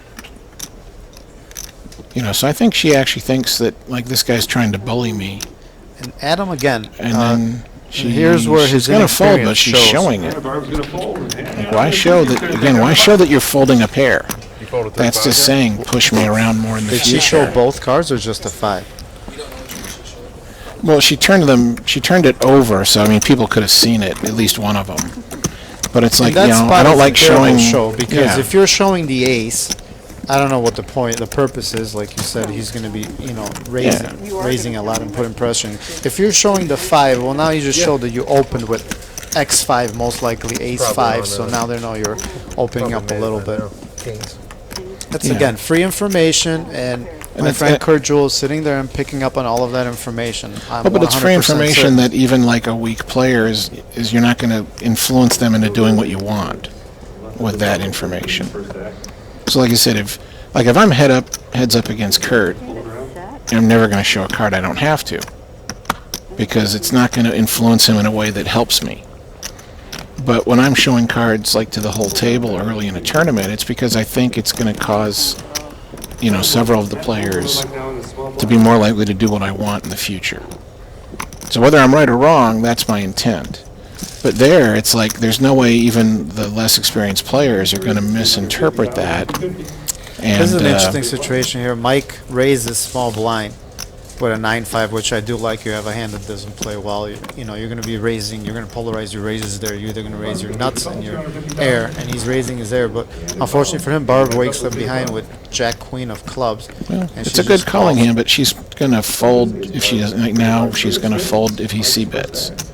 So as long as he's willing to throw another punch out there, And he has to. He has to with the 9-5. If you're gonna, if you're going to raise pre, and you get the ace 3-3 flop, you just need to continue, and that's gonna work. yeah. Mike's gonna take down the 5. I mean, one advice for the people listening is, like, he raised preflop to 250. That's a good number, 2.5x. His c-bet there was 300. Now, I like being consistent with my bet sizing, but there are certain flops that I'm gonna. In other words, I'm gonna actually bet a lot less on a flop like this, whether I have an ace or a 3 or nothing. Right. I agree with that. Because- I think the sizing should have been. In other less. words, he Still can accomplishes bet something. 200 on the flop, and it's like, if she doesn't have an ace or a 3, is she really ever going to continue? The type of hand you're targeting to fold there is like exactly the type of hand she would call a flop raise with. Broadway cards, king, queen, queen, jack, jack 10 suited, something like that. If you bet a third of the pot, 100,000, 150,000, you're going to get those hands to fold. Now, if she has the ace, whether you're betting 150,000 or 275 or 3, it doesn't matter. She'll continue anyways. So Mike's it's at it just you're again with a accomplishing. It's not so knowing- good hand. Queen 7 suited, Over on to Mike. On the button, he's going to raise it to 225,000. and it's going to work because they don't have anything. It must have been real bad, Kurt. And Mike is being a little aggressive. I've played Yeah. with Mike quite a few find this, times. He and tends to be on the raise aggressive side. He knows Barb is the tightest player to his right, so I expect him to raise her big blind a lot, especially in a small blind versus big blind. Now, Kurt Jewel is in the big blind when it's his button. And Kurt's letting him get away with it now because Kurt's just going to patiently sit back, Well, and wait Kurt it out. had a bottom 10% hand, so Yeah, and he's... like but- I'd let him get away with it every time I have a absolutely crap hand. But Kurt is the player who will play near perfect in you know his big blind, so he will tend to defend a lot wider than most players. So for that reason, I mean Queen 7 suited is a good enough hand to open the button anyways. So I don't mind that play. But when a couple hands before when he opened up the 3-5 offsuit, I believe Is this he a, opened did up. I hear it? Oh no, I thought he was betting the whole 500 of the stack. He's 275. Okay, no, that's fairly normal number. I couldn't hear what he was saying, but he was pushing the whole stack forward. I thought he was raising 5x to 500,000. But Adam Let's see opened what with Barb 5, does so here with King Jack. She only has I like folding. 1.1 million. Now, if you're a deep stack here, I don't mind putting in a raise here I wanted to put the short. with this hand. It does, I hate that I calling. don't like. Yeah, I don't like the calling. I think that's worse I mean, of the three. we know if options. she hits her hand, that's good news. Well, But she doesn't know that. She could be drawing dead to an ace jack or a king or ace king. Exactly. So We know it That's the now. problem with calling with this hand. That when you she hit can the hit her flop, king or her jack and still be behind, and Now- even dominated. Now that brings Chris in. You can fold. Well, he was probably going to come along anyways. Yeah, because and that's the reason. He had is less than that 3 Chris only blinds. has 3 big blinds, so he's most likely coming in with any two cards there. Well, the good news, though, I mean, the good news for Barb especially, is now the pot is protected. So, you know, Adam is a lot less likely to just c-bet with air because he cannot get Chris to fold. Yeah, and his hand's going down to showdown anyways. Clubs, king of spades, ace of clubs. And so that's one of the problems now- right here. Now I mean, she when- happens to have the best hand, but when this flop comes around, how do you love your king here now? Well, it's, I mean, like, if it had just been her and me, Barb checks as well, and he you know, and I'm Adam, I'm going to c-bet that flop with my pair of 5s, even though it's a shitty flop. And part of the reason I'm c-betting it is to get her to fold exactly what she has. It's just like a king X type hand. So it was actually really lucky for her that Chris came along. Otherwise, Adam might have bet her off of the best hand at some point. He did say that? And Chris is going to be our 7th place finisher here.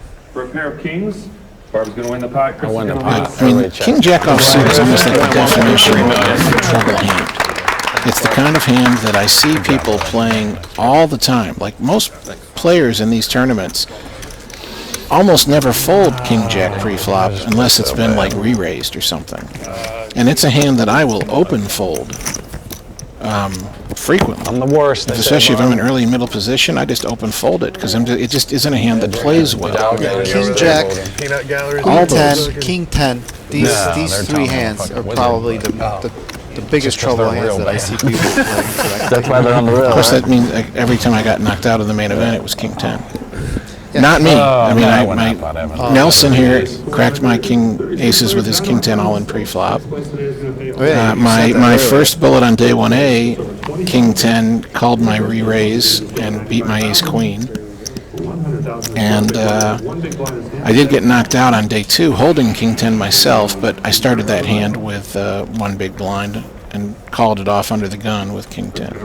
So it was just a funny coincidence that it was King 10. And I even got knocked out of the bounty tournament when the guy had King 10. He called my shove when I was short stacked with King 10, and he outflopped my my ace jack with his hit his 10. Where's the guy with the We roof? both played that earlier? $300 bounty tournament last night, while day 2 of the main event was going on. He's from Peoples, Ohio. Because unfortunately, neither of us made day 2 of the main event. No, I made it, but I got knocked Oh, you out. did, yeah. You I got knocked out in under an hour. So you didn't make the money. You just No, didn't make the money, but I made day Somewhere 2. like that. Yeah, I didn't make day He 2. gives I got close that in the ploy, like bounty. he's- I busted like 11 he's a out bad of player. 70 players, I think they found got the for that table event. It was over 70. Yeah, I busted 11, I got knocked out but in the only middle of the 9 pack. paid, so I But, almost made the final. I like bounty tournaments. People really I love 'em. misplay them horribly. People make huge mistakes trying to go for that $100 bounty or whatever it is, especially. Well, but they actually make huge mistakes not going for the $100 bounty early in the tournament when they should. But then they play too loose going after the bounty once the tournament's deep, and now the bounty doesn't mean so much anymore. Right. Yeah, especially in ones that have a ton of players. And I played the bounty in Chicago. I think it was 100. Same thing. $300 buy-in or $360 buy-in with a $100 bounty. But that one had 400 or 500 players. So first place was over 20-some thousand. And then later on in the tournament, I saw some people make some crazy calls trying to pick up a $100 bounty, risking all of their chip stack or 70 or 80% of their chip stack. And it's like, you're like 40 players away from the money. There's 25,000 sitting on top, but you're risking your entire stack with a marginal hand to pick up a $100 bounty. Like, totally made zero sense to me. Well, the way I think about bounty tournaments, like our tournament yesterday, it cost $300 to enter. There was the VIG and stuff that went to the house. Essentially, it was a little over $150 that goes into the prize pool for the normal payouts for those top 9. And then the bounty was worth $100. We started with 15,000 chips. So for 15,000 chips, you're getting, it was $155 or $60 into the prize pool, which means a $100 bounty is equal in value to about 10,000 tournament chips. Right.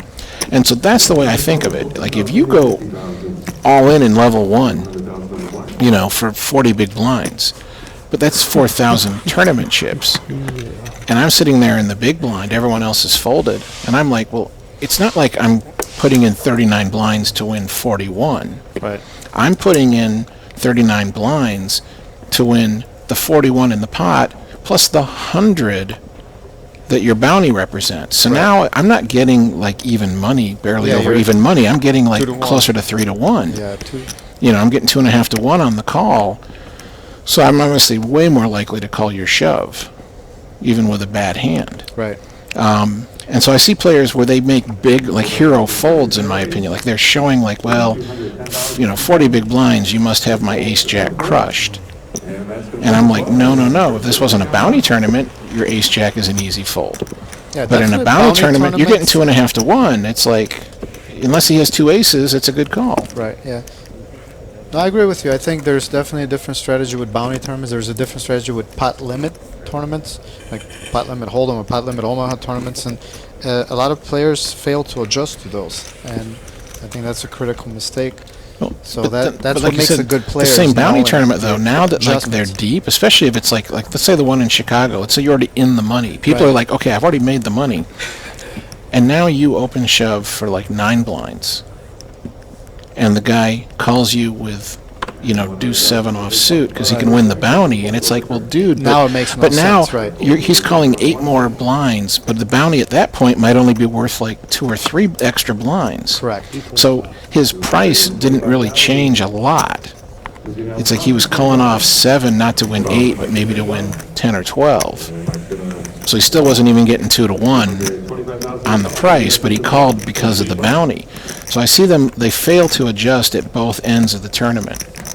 And so that's what I try to teach my students, is like, if you're in a bounty tournament, figure out how many tournament chips it's worth. And then just forget the money part, just add that many chips.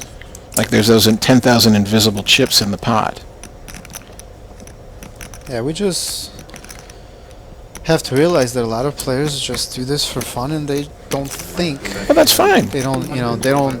But if someone comes to one of my seminars, like, I'm assuming that they want to think. Right. Well, They want to think yeah. better. They want to become a better player. Or if, like, if I ever finish my book and get that out there, I have a chapter on bounty tournaments, talking about these things. And so then, but yeah, I mean, if some guy's just there to have fun, I'm certainly not going to criticize him for making these mistakes. What I'm saying, though, is that's For the why a people that bounty want to tournament, learn, yeah. if you're a thinking player, the bounty tournament has probably got more equity for you than a non-bounty tournament for the and I same agree with price. that. Yeah, I agree with that, and I love bounty tournaments. for the same exact reasons you just pointed out.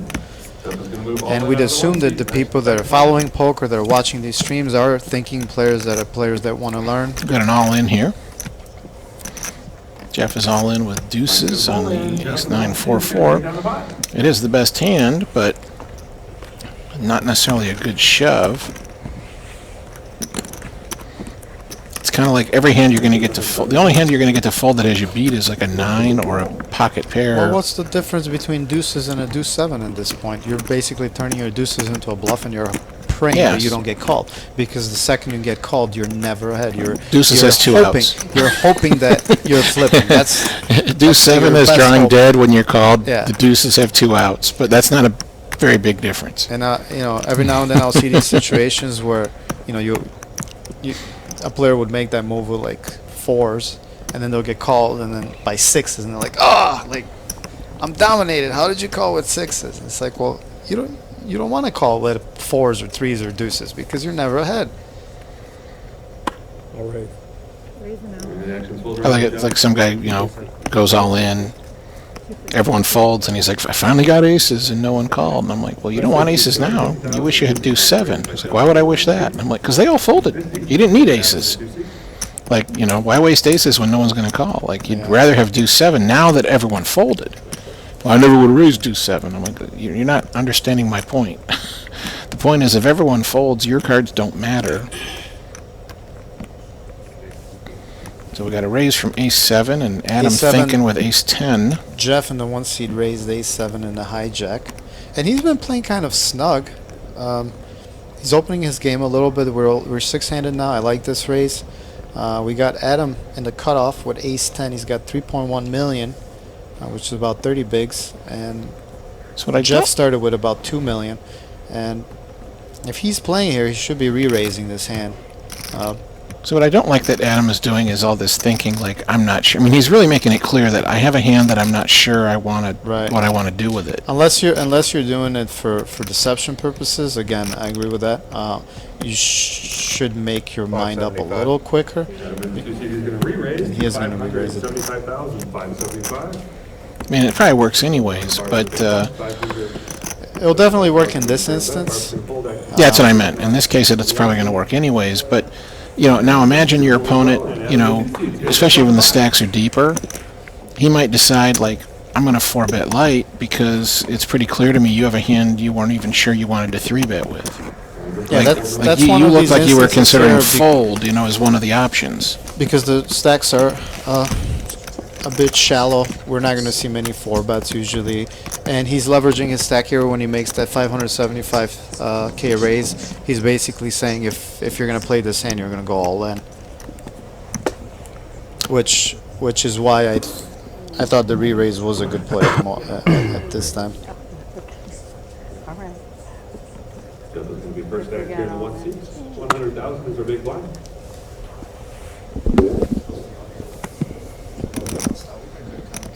Over to Adam with the 2 seed. And thank you guys. We have 221 of you at this point watching the live stream. We have some good comments. Give some shout outs out. Wazowski says good commentary, guys. Really enjoyed the insight and the strategy discussion. Again, this is Nick Jivkov at Nick Jivkov, and 2004 main event champion Greg Raymer at Fossil Man. Follow us on Twitter, and if you guys have any questions or comments, or you want to be part of the discussion, shoot us a tweet, and we're going to address that. Or I am trying to keep up with the chat in the Twitch channel, but we are on a 30-minute delay, just so be aware of that. We are commentating the action live as it's happening at the moment, but you guys see that 30 minutes later, so that's where that discrepancy is.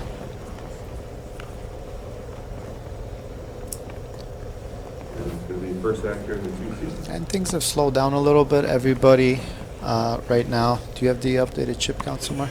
Great. Hold it around the barb on the button. Pretty close to accurate, okay.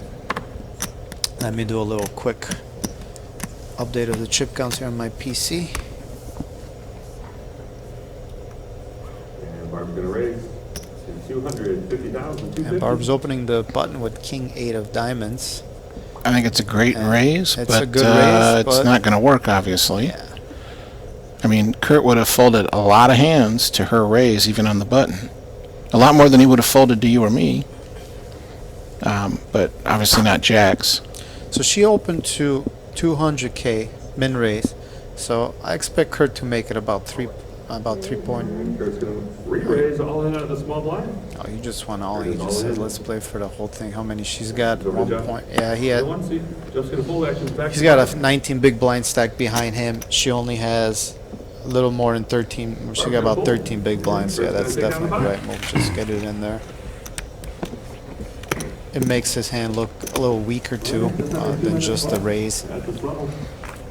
So there's 10,000, 80, 50,000, and 100,000 on the line. And Well, Kurt, at this point, it's like if he just does, let's say a standard 3-bet there, she made it 250. If he makes it, 700, the stacks aren't deep enough, including the other player, we have in the big blind that hand. None of them are deep enough where they're going to call the 3-bet to try to play a flop, I don't think. Or they shouldn't. And that's gonna be It would not be a good move to be calling 3-bets to try to play the flop at this point. We definitely are at a But point Kurt where Jewell- most of the plays should be pre-flop. There shouldn't be much post-flop action. Kurt's gonna fold. Over to Jeff in the small my buddy blind. Kurt Jewell, the most accomplished player in this table, has picked up the chip lead now with 3.7 million, which is 37 big blinds. And as I predicted, I expect him to win this A little bit thing. of 300,000. Let's see what happens. So we add him in the big blind. 300,000 is the. Well, the good news, I hope he gets to be, one of the heads-up players, whether he wins or not, because I've done some of these live streams in the past where the heads-up play is just so, it's just like the nittiest thing ever. It's amazing, the one I always refer back to is one a few years ago in Colorado, and this younger guy was the chip leader at the beginning of the final table. He's a chip leader heads up. I had played with him a lot on day 2, and he was more aggressive at a full table than he was heads up. He and his opponent played well over 100 hands of heads up poker. Between the two of them, they open raised twice. At this level, players should be on a 15. They open raised their button 2 times out of over 100 hands heads up. Actions folded around to Jeff in the one. So it was just torture. I'm sitting back there by myself in this little cubby hole where they 300. had the commentary set up, and I'm just like, well, he should raise this hand, but no, he calls. I mean, they were just both calling and checking until they made a hand. Adam's gonna take on the button. Shows ace-9. All right, we're gonna be on a 15-minute break this time. All right, we're going to take a quick 15-minute break. And we'll Had be me back with the dominated. action. A7 there. 15-minute break. We'll be back here before 1:30.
2.215. Adam in the 2 seat has 3,810,000, so 3.810. Matt in the 3 seat has 845,000.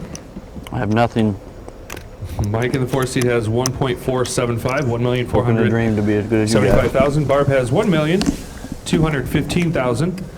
And Kurt has 3,515,000. What do you have when you went all in on me? 2.2, 3.8, 845, King, queen, 1.4, 1.2, and 3.5. Go and wash up, get ready to go. Would have just checked. All right, new blind level is going to be 15,000, Annie, 60,000, Plus, 120,000 on the Yeah, I had a blind. good shot. Flip and deal. Good shot. I'm not letting the gut shot get. No, I don't blame you. I don't blame Hoping you. you had ace king and I got lucky. 15, 60, 120. Adam is our Welcome turn. back from break. Our final table here at Nah, I Belterra probably could Casino. have down on that board. We are down to our final 6 players. You see the chip counts there? We range from 7 to 31 blinds. So the stacks are pretty shallow. Most of our plays should be pre-flop at this point. There's not going to be room for a lot of post-flop action. And if there is a lot of post-flop action, then we probably have some people making mistakes. Yeah, only Kurt Jewell and Adam Stevens have over 30 blinds.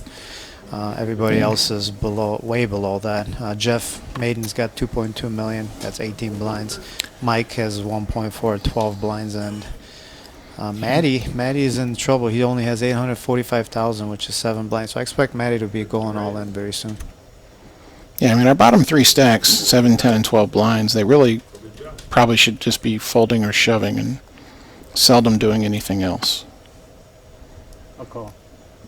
So Kurt's raised with the 10-8. Now you're going to see Kurt opening up his game. Jeff calling with 7s. I don't really... I'm not sure if that's a good raise when Matty, who is in the small blind, and he only has 7 blinds. He's committing to go all in with a lot of hands. He actually happened to have pocket kings here, and we have 3 strong hands here. We have ace 10 of spades in the big blind, Mike, and the cutoff, who I think limped. Jeff has pocket 7, so he might get saved here. Yeah, I mean, Kurt raised, Jeff called, Matty is shoved. I mean, 6-handed ace-10 suited is a very good hand, but it's not good in this spot. Not after a raise and a shove, I think. And then plus you got the ICM considerations as well. And I don't think he's going to fold the 7s here, but... yeah, Jeff for only he 7 shouldn't. blinds. Jeez, he's getting almost 3-1. It's like For 7 blinds, he has to call here. And It's like just if getting you- cooler. It's like if you have the overpair, I'm only making a small mistake, and if you don't have an overpair, I'm a favorite getting paid 3-1. So it's like, I mean, if he had seen the cards before he made his decision, this call would be a mistake. But obviously Matty could have all kinds of other non-paired hands, and he could even have smaller pairs. He could have 6s and 5s and stuff like that. Yeah, Matty, if he's playing correct strategy, he should be shipping any, like Queen 10, Jack 10. With 7 big blinds, there's a lot of hands he could be shipping, which 7s is, flipping against, is doing well against. Well, the 10-8 of hearts that Kurt folded is looking pretty good right now. It's not there yet. He still doesn't even have a pair, but like what a flop for that hand. And he would have got there. And look at that. Now, that's a great card for Matty, for Jeff. He's Any got a flush heart? draw and a straight draw. Any heart, He's any got 8. 10 outs now, all of a sudden. Any 7, any heart, any 8, any straight card. Card is an 8. It's an 8, and he cracks the kings With his 7s. and doubles up to 1.3 million. Obviously very unlucky for Matty. It sucks. I mean, you play the hand perfect and you get punished for it. And see see Jeff limping with the 7s there. Well, he didn't limp. Kurt He called the raise of Kurt. Kurt No, he raised- limped in, and Kurt raised behind him. Kurt raised first. No.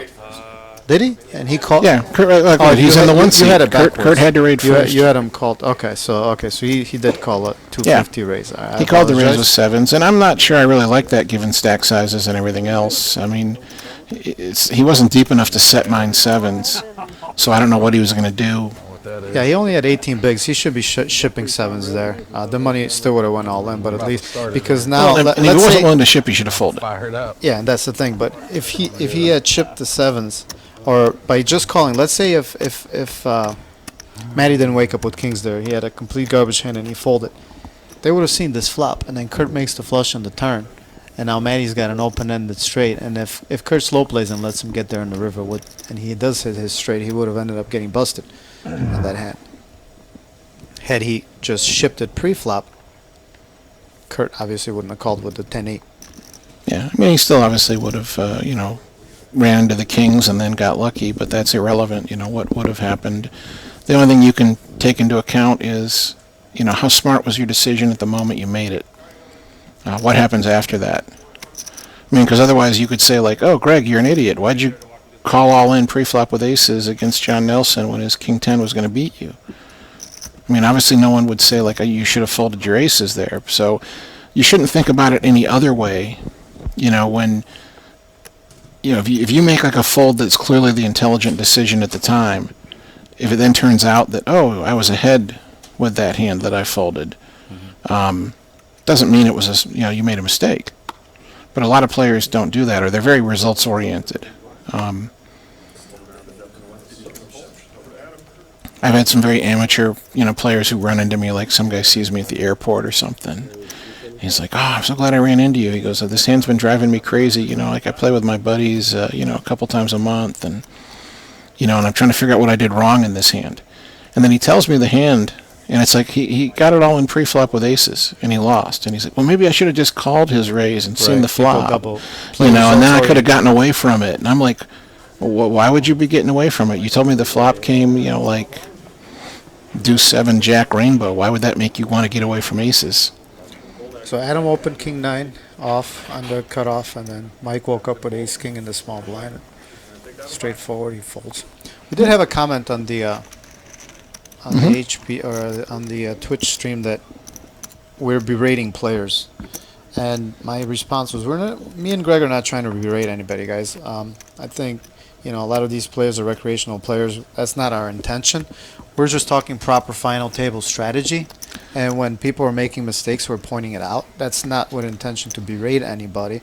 I expect that you guys are here to hear proper poker, and that's what we're trying to do. So I apologize if that's how it comes off, that, you know, we're berating players, but that's not our intention at all. We're just discussing proper table strategy. Just there happen to be a few mistakes here in the final table, and we're pointing that out. So I just want that out there. Yep. I mean, again, I certainly never say anything when I'm at the table. Yeah, I'm never that guy who you're gonna hear me saying to someone like, "How could you go there? Well, you're so bad." Or, I'm not gonna do any of that stuff. I'm the same way. I really dislike when people berate players on the table or on a stream or anything, because everybody, you know, a lot of these players are recreational players. They only play a few times a year. I don't expect everybody to be at the same skill level. I don't think I'm generally better than anybody else. I'm not one of these ego people that think that I'm the best, and, you know, it doesn't matter. It's like, you're here, it's a game that's played for fun. We're here to have fun, and we can win some money at it. So I hate when people like make these recreational players feel terrible by berating them on the table when they clearly make a mistake. It's like, it's their money, they invested it, they're having fun, let them play their cards the way they want to play, and if you get unlucky and you get busted, then that's so be it. Sign up for the next tournament, especially from professional poker players or experienced poker players that do that all the time. There's quite a few of them that are really terrible on the table. They can't take a bad beat, and if an amateur player will make a mistake and gets them knocked out, they just totally go off on them and berate them and say all kinds of mean things, and I'm a big proponent against that. Like, I think that, you know, great hand, well played. That's how you make your money as a professional, from exploiting the mistakes of other players. So let them make mistakes. Every now and then you're going to lose. It's just part of the game. Just be a gracious loser, and there's a new tournament. We have a hand here, Barb. All in, and had a very good time. On the button. She either wins pre-flop or she gets called and is a huge favorite. Yeah, she only has 975,000, which is less than 10 big blinds, so she has to.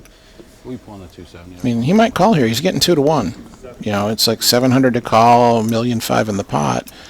I mean, he'll know he's behind, but he might. Well, he can't because of his stack. His stack is also shallow. He's got 1.6 million. That's more than half of it. They're basically in a reverse spots. If he calls and loses, he's going to be down to less than 10 bigs. But I'm not saying he should call, but I'm just saying he might. Like, this isn't like an obvious fold because the price he's getting. And a lot of people make these mistakes because this could be a chip EV call because of pot odds, but in a tournament situation where the money jumps from from 7th to 1st are so huge. 7th place money right now at the moment is 13,000. First place is 95,000. Your tournament life and your tournament EV here. It's one of those spots. We're 6-handed, right? So we've Oh, is locked it up 15. 15. Okay, so we're at 15.9 right now. 15.9, but I mean, there's but it's still a 5,000 and then jump. 7 and then 12. Like you said, if he just avoids the risk, he might win. You know, he might get double the money that he's going to get for 6th. And that's the thing to look up is, if you're not familiar with it, is something called ICM. Yeah, your ICM So if consideration. you're someone who independent chip- wants to be a better poker player, Google ICM yeah, the and independent chip find out what it model. means. And it's pretty difficult for somebody who's a novice player to understand, but basically means that your chips have much more value and actuality than the actual chip stack you have because of the money jumps, for example. Like your chips are worth more. So it makes your chips much more valuable than in other instances, let's say when you're not in the money. When you're not in the money, your chips have a certain value. But once you're in the money and you're getting close to the top payouts where, like we just discussed, 6th place is 15,900. Well, 1, 2, 3, 4, 5 more spots above that. If you can outlast, let's say 5 more players, that's an extra $90,000 money jump. That's huge. And that's where the whole ICM consideration comes in. And that's really big, and more experienced final table players are very aware of that. So in this instance where, let's say, you might have the pot odds to call, it could definitely be an ICM suicide. So it's one of those spots where your chip EV, it's a plus chip EV decision, but it's a minus tournament EV decision. I mean, we can make up an hypothetical here that, I mean, it's not realistic, but it's you know, for instructional purposes. Like, let's say, like right now, we've got our player on the button. Is that John on the button now? So let's pretend that he just put in an ante this hand, or not, but Jeff. It's Jeff on the button, right? Can't see where the button is. It's gonna be. It's in the 1 seat, isn't that Jeff? So let's pretend he started this hand with only like 3 antes, and he just put one of them in the pot. He should never fold anything, really. Right. But imagine now, though, that before the action got to him, I'm sorry, we're down to 5-handed, but imagine, you know, like before the action got to him, like 3 people have gone all in or something. You know, 3 or 4 people are going all in, and you're like, oh, it looks like at least 2 or 3 people are going to get busted. I should fold now, because even if I call and win this pot, I still don't have hardly any chips. But if other people go broke, I move up. Right, and But if I call and go broke, I'm the lowest You're the lowest position of stack, the right. people who get busted. I get the lowest payout of everyone who goes broke. And that has happened a few times on final tables where there would be multiple all-ins and the short stack would fold, even though he's getting a great price. So chip EV, it's terrible. And he could maybe But even fold 2 tournament aces, EV, right? because it's like, if I win this pot, I still only have like 1 or 2 big blinds, and I'm all in the next hand. And if I fold and let other people go broke first, You may make $20,000 in real yeah, now money. I make a lot of extra money when they go broke before me. But if I call here and I don't win this pot, I get the low payout. If I call and win this pot, yes, now they also went broke and I move up, but I still don't have any real chips. Well, we got 2 high-quality hands here. Got the button raise from Jeff with the 9-5 suited. The defend with the 6-3. I'm not too excited about any of this.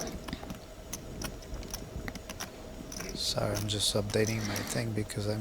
But, I mean, I like the way Jeff's playing it. I mean, raising the button there with 9-5 suited should only be done if he thinks there's a fairly high probability that both players are going to fold. And now Mike announces all in. He check raised all in there.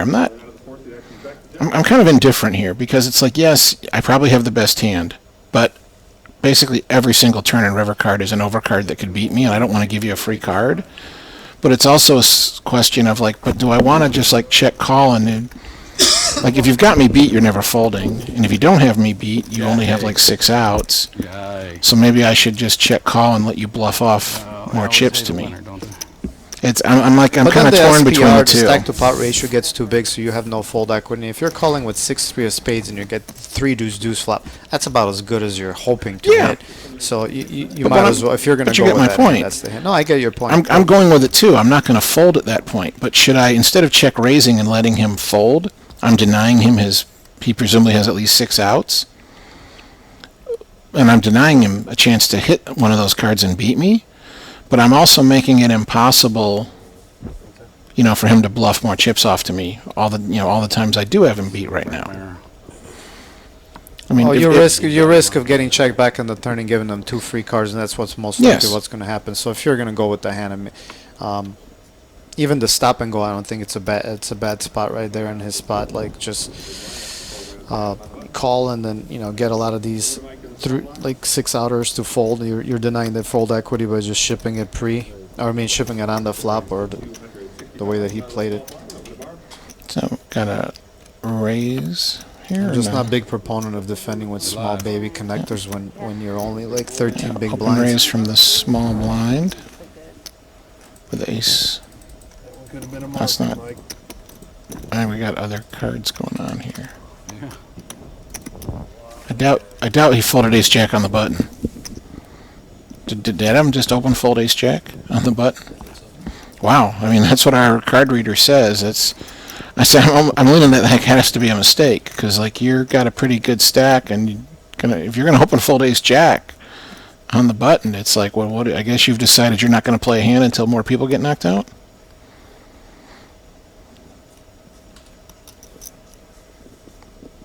So that's where you always wonder, was that a computer glitch? And every now and then we do have these. Was it Jack Deuce instead of Jack Ace? I said the one plus of the camera hole card, you can always freeze frame it and maybe have no doubt. Because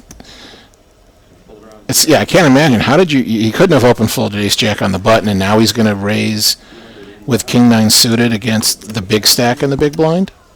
So that had to be some kind of misread or something in our software. I just can't even imagine how that could have been the case. 100% it was some type of a glitch. It's all Kirk's fault. Kirk Falla. Stuffed up. I mean, anything's possible. I've seen so many strange plays at the poker table. Anything's possible. I mean, I'm not accusing Adam of this by any means, but you run into players that they seem to play just by hunches. Do I feel lucky this hand? And when they feel lucky, they're going to play no matter what their cards are. And if they feel unlucky, they're going to fold almost no matter what their cards are. And I've seen that kind of play. So I'm not accusing Adam of this at all. No berating going on here. Like I said, I'm much more leaning towards there was a mistake and that the card reader picked up something that wasn't actually there.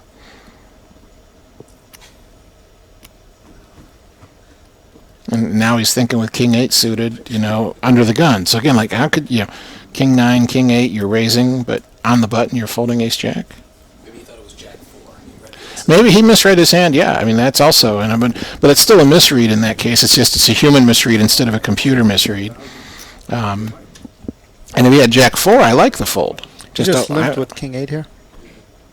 Okay, well that's an unorthodox line at this point in this tournament with shallow stacks. He's going to bring Barb in. And unfortunately for Kurt, he doesn't have a hand where he could squeeze, so he'll come along. And Jeff will check and we'll go.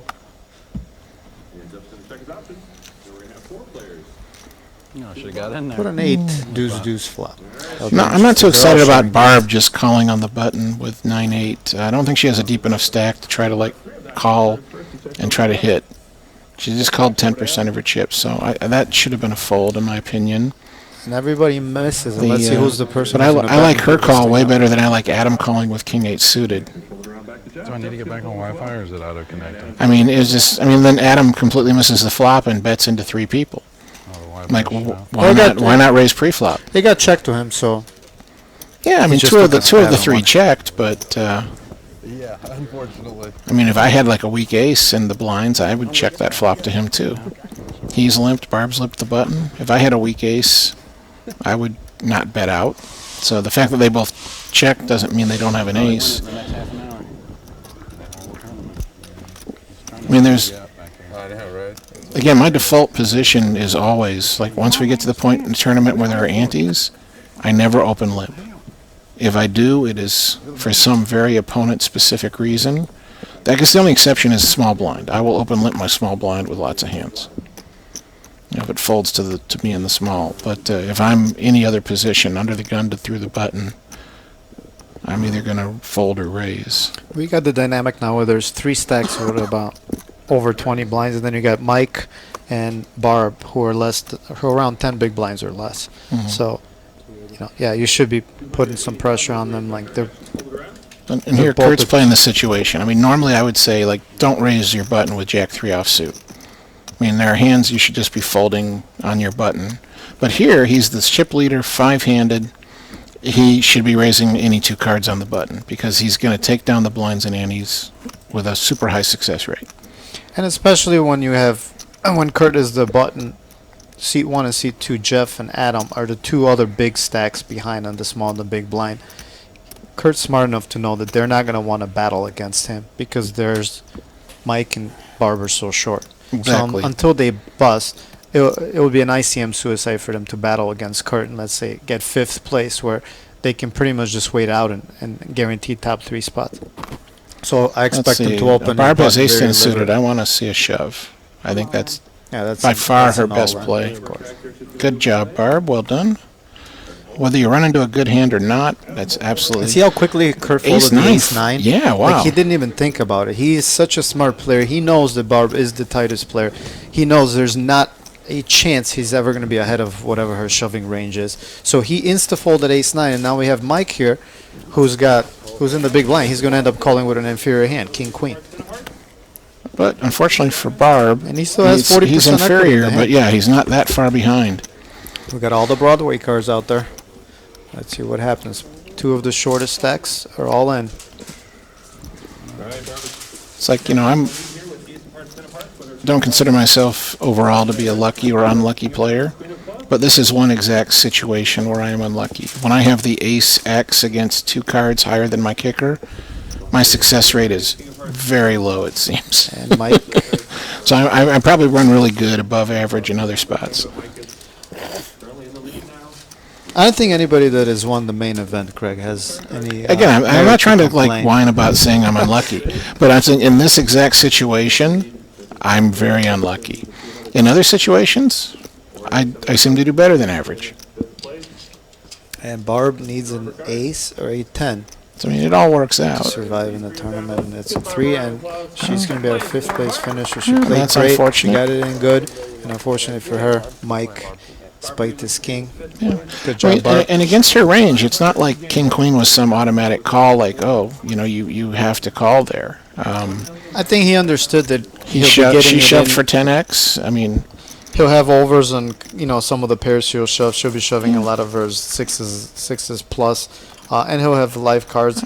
I think I would have folded. I if don't you- love the king if queen you had because if he had tag teamed me in to make the decision, you know, and I didn't know her whole cards, I would have folded King Queen. And the reasons you mentioned before, that like, okay, maybe, you know, chip equity, this is a okay call, but if I lose, now I'm the super short stack and don't have flexibility.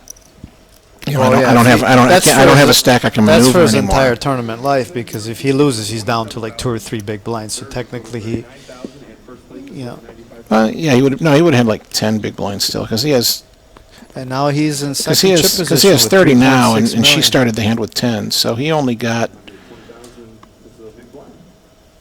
like 10 blinds plus, you know, the antes out of her. So he didn't win the, you know, he must have started the hand with like 19. He would have lost 10. He would still had 9.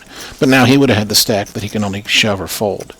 But if he folds, he has 18 blinds. You know, he still has a stack with a little bit of playability. So I'm leaning more towards a fold there with King Queen because of the situation. But, you know, at other points in the tournament, I think it would have been a good call.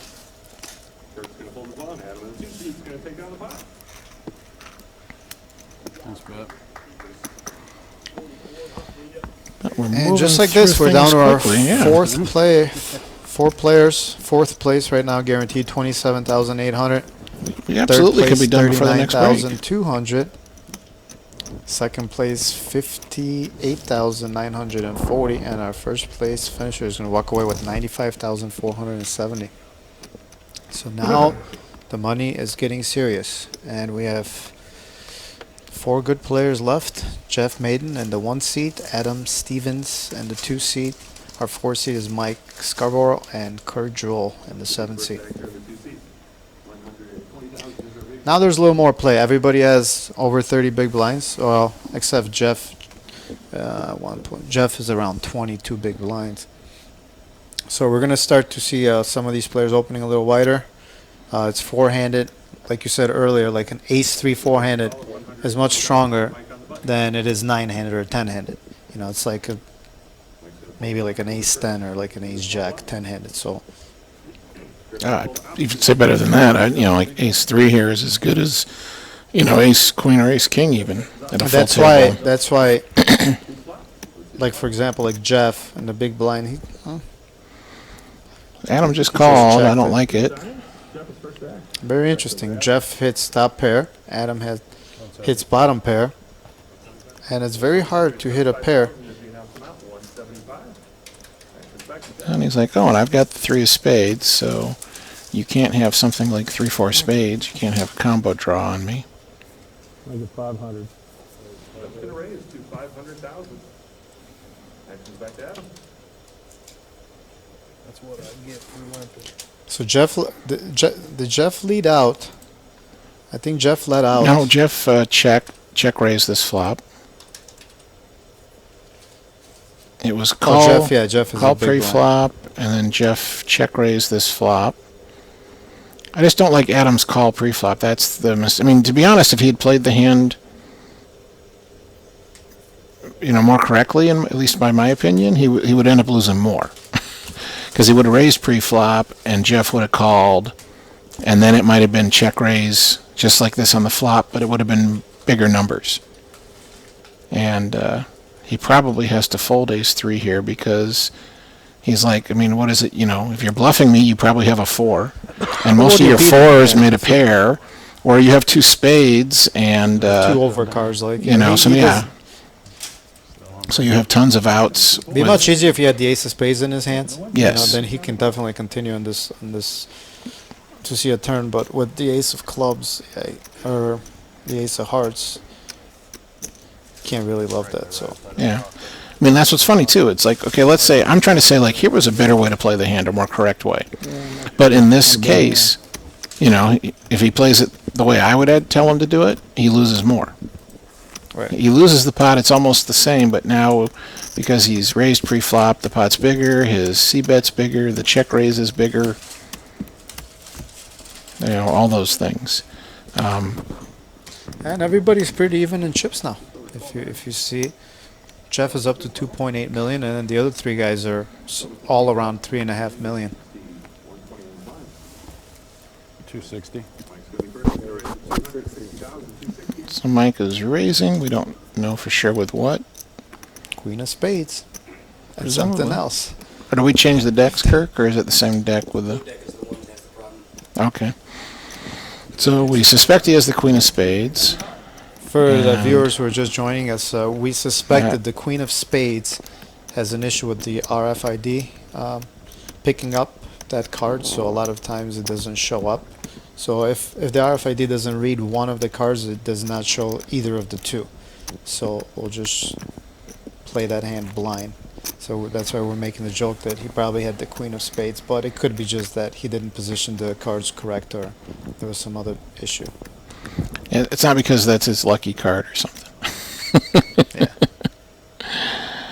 Maybe that was the explanation. There was a funny hand from years ago, late in day 1 on an HPT at the Golden Gates.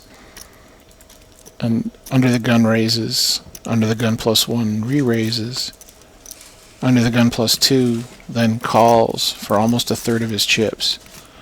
And I'm thinking like, wow, that 250. what could you have? But when the action got to me, I had just, a really bad hand. I folded. So I wasn't actually involved other than being there dealt into the hand to witness it. And when the flop came deuce 6 queen, the rest of the chips went in.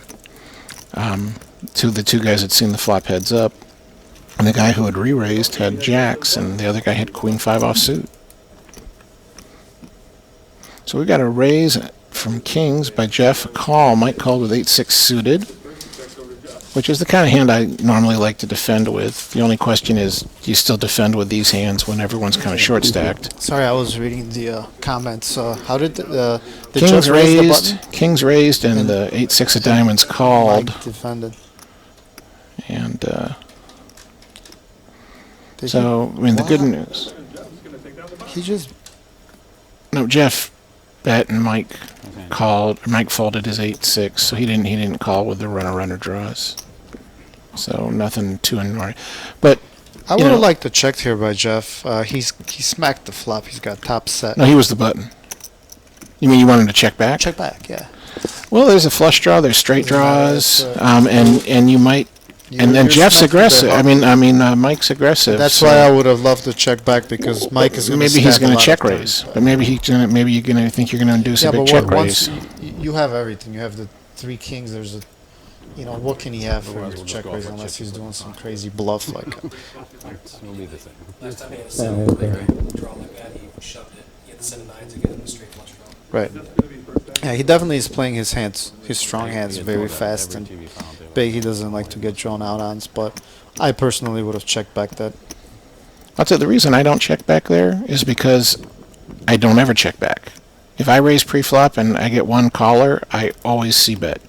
And so I can't check back my best hands because then it would become obvious that's what Well, I've you got. can't check, and that's even a better point for checking back because you also have to balance with some of your garbage hands that you're raising the button with that you are checking back. Well, I don't check So those you back have- because I want to give you a chance to fold. So you're saying that you're I c-betting never- 100% of the 100% time. of the time if I have one opponent. Against one opponent, I c-bet 100% of the time. Yeah, I mix it up a little bit. Like I'll c-bet probably like 70% of the time, and then check back some of my weaker holdings and some of my strongest holdings as well to balance it out. But There's it's hard nothing- to there's balance nothing wrong. that There's though. It's hard to do that. As humans, we're not good random number generators. So I understand your point, and I'm not saying you're wrong. Like if I was a computer playing game theory optimal, versus really good players. Yeah, if you're playing some of the 30, like the WPT $3,500 buy-ins, that should be a big part of your game. And these fields, these $1,100 buy-ins, it really, I can't argue that it makes too big of a difference because, like you said, a lot of these players are not paying that much attention. So there's not really that much merit to like randomizing and balancing out. You can just play straightforward pretty much and still do well. I think in these fields, it comes down to hand selection pre-flop, and then also some of your post-flop play. What happened here? Button, bet 350, Kurt Jewel.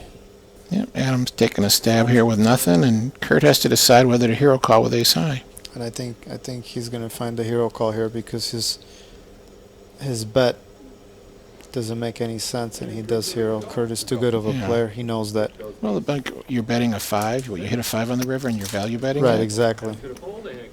I mean, he either has to have been slow playing, like he checked the flop, pairing the 4. He checked the turn because he was now trapping with trips, and now he's betting the river for value. That's probably the only way he's got Kurt beat. Yeah, and that's the thing. Like, there's not that many 4 combos in that range, and Kurt knows that if he does have like a 10 high or a jack high or something, he has to bet now in order to maybe fold out an ace high or a queen high, and he read it correctly. He made a correct call, and now he's a chip player with 4 million. Well, And Adam slides back down to about 2.7 million. just make sure you don't level yourself, though, because Oh, I do a lot of because that. what I mean, though, is like I could see, I mean, what we've just said makes total sense. Like, oh, ace high here is almost always good. Either you were somehow trapping this whole time, Adam was trapping the whole time, or he has nothing when he bets the river. But I've seen, like, less experienced players who, like, they were like, oh, king 9-4, that's a bad flop for my pocket 7s. So I check behind. And the 4 paired, like, oh, well, that could have hit you. I check behind. But, oh, Right. you checked again on the river? I guess I have the best hand. And all they're thinking is, if I think I have the best hand, then I should bet. And so now that they finally think they have the best hand, they bet, and you decide, well, my ace high must be good. You call, and they show you sevens, and you're thinking, like, why would you do that? Right, yeah. No, I've done that a lot. A lot of times So- before I call, I always think, can he be bluffing with the best hand here? Could he have turned like a pair of Or he's not threes even into bluffing. a... Well, in his mind, that's in what his I'm saying. mind, he's not bluffing. Right, in his mind, he's value betting, but that's the point I'm trying to make, is a lot of times I'm thinking, all right, before I just snap call this, Kurt is could he flopped think huge he's- with 9-5.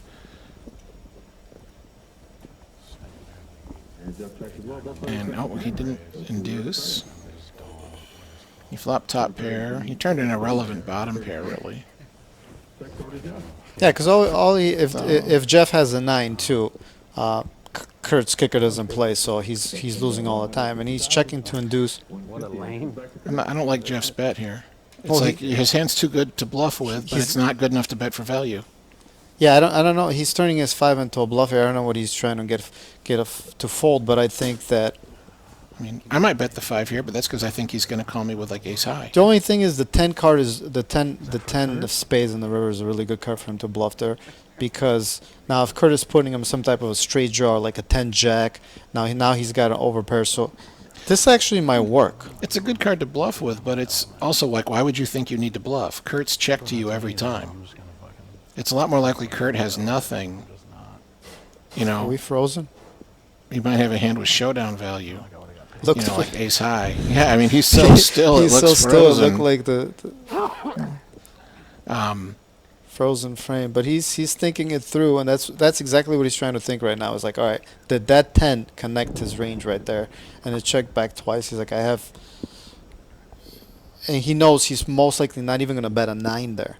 So I think he's discounting the fact that Jeff has a 9. So it's either a bluff or he has a 10, and that's what he's trying to figure this out right now. Is like, Or does he queen have a 10? jack. He could, I mean, Jeff would have probably played queen jack. Well, the same way. obviously 10 or better, I should have Yeah, said. 10s yeah. are, yeah, he either has a pair of 10s or better, I mean, he wouldn't have checked 6, or 7 every but time. he knows that he's going to bluff there as well. So yeah, he read it correctly again, and I maybe don't- this I whole don't time. think Jeff thought he was bluffing. I think Jeff decided, I have the best hand, and Yeah, he I'm flipped going to bet he, it for he value. flipped it over like he had the best hand. He probably thought maybe Kurt called with ace high like he did the hand before, Yeah. and he did flip it over pretty confidently. And like I said, I've made that value bet myself, whether it, which works out sometimes and sometimes doesn't. But I've made bets like that for value.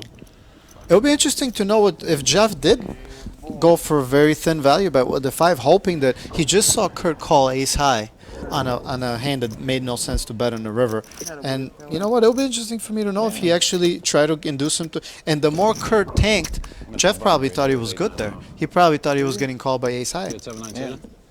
Because Kurt did tank forever, and on the other hand, I was wondering what Kurt was thinking. If he picked up some type of body language or something, he was motionless for about a minute and a half. He was studying Jeff, and maybe Maybe you know, he's like, Jeff doesn't feel like he's bluffing. His body language Right. is, I have the best hand. and he wouldn't have probably at that point because Kurt tanked for 30, 40 seconds already. So he probably figured, oh, he did, 9 would have called me by now, 10 would have called me.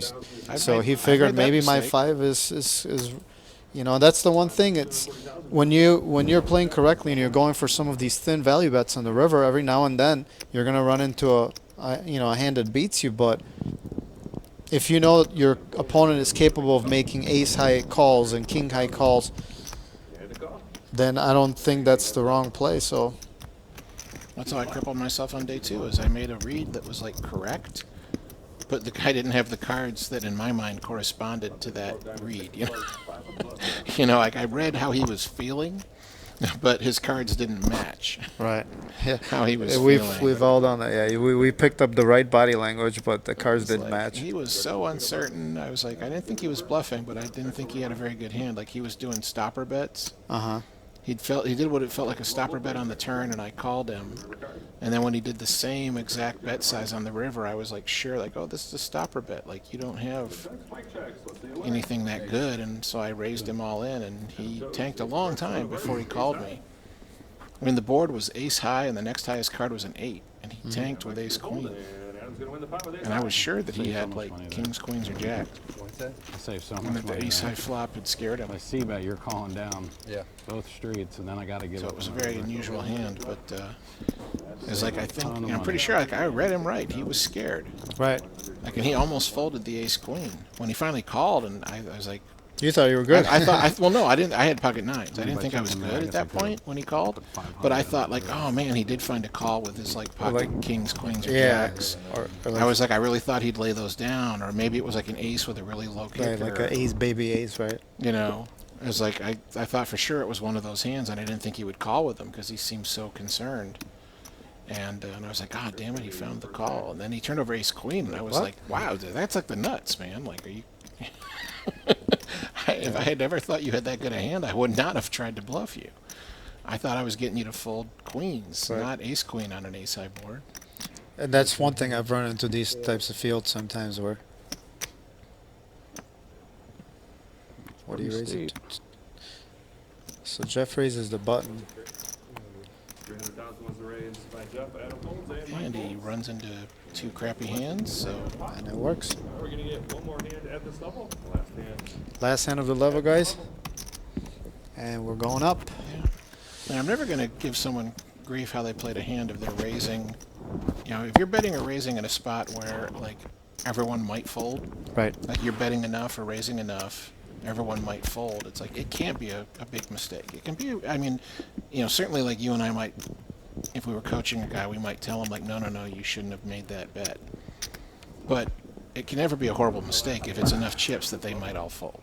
Right. And that's the one thing about tournaments and poker in general is like you're going to win most of your money and through your fold equity, you know, without showdown, something, you know, whether it's on pre-flop or on the flop or on the turn or whatever. I've studied some great players' graphs, online graphs, where you can see all of their hands that they've won over a period of time, and you can break down the graph by hands that they've won in showdown and hands that, and money. Let's say, for example, money amount won at showdown and money amount won without showdown. Well, I think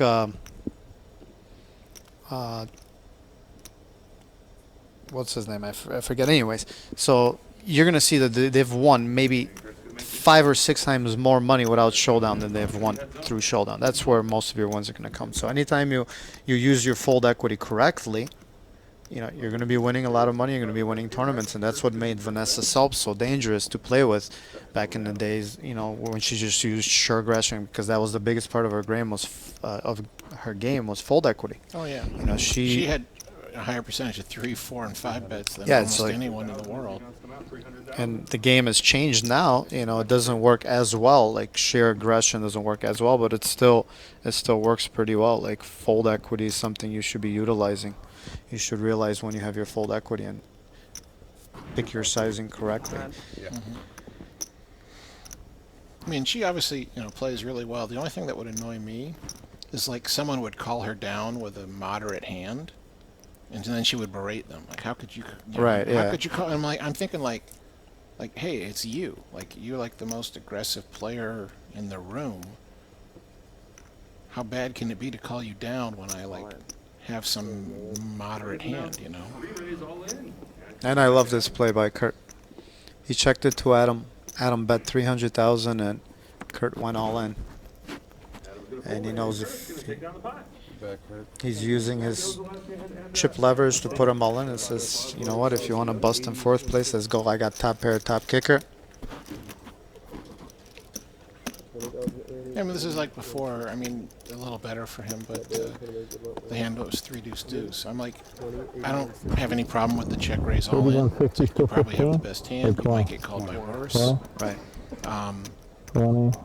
There's, you know, Oh, there you most go. of the deck is a scary turn card or river card, and you might have to make some really tough decisions. But you know, always take into account, depending upon how aggressive the opponent is. You know, can I make more on average if I just check call here and induce more bluffs? Now, if you have an opponent that's going to frequently shut down, then you don't want to call because you're not going to induce a bluff. So when you got like the tight opponent against you, you know, when you've got that OMC player, you know, now they're going to always check behind their ace king on the turn, you know, ace queen on the turn unless they happen to hit. So by calling that kind of player, you're just giving them a free chance to hit. But if you got the super aggressive player, you know, take that into account. Right. You know, like, do I want to just call here to induce more bluffs out of this super aggressive opponent? Are we at 8160 right now? So the blinds have changed. First hand at 80,000, 160,000. This does change things quite a bit. Now Jeff, Adam, and Mike are all under 20 big blinds, and Kurt Jewell, who's the chip leader at the moment with 5 million in chips, is about 30 big blinds. So there's not much play at this point. Like, I expect Kurt to open up his game. And you're right. He's now there going he to raise goes. with the 7 deuce. But he's a chip leader in the small blind four-handed. He probably should be raising any 2 cards. Well, he's putting pressure on Jeff right now in the big blind because 7 deuce is a terrible hand. So Kurt's he's gonna polarize his range here. He's gonna raise his nut hands and he's gonna raise his crap hands. And now Jeff has to guess: does he have one? Is he at the top of his range or at the bottom of his range? Well, it's just hard to call with anything if you're Jeff, because Right, yeah, even if you have a hand you're never going to fold, And do I want to just call here, or should I like be raising back because the stacks are so short? Kurt is gonna start putting pressure on Mike and Jeff now because Adam is down to 14 bigs. So nobody wants to get fourth now. So he's gonna start attacking the middling stacks, and ICM consideration basically means that they should stay away from him. You know, now this is where he's going to open up his game. You're going to see Kurt change gears.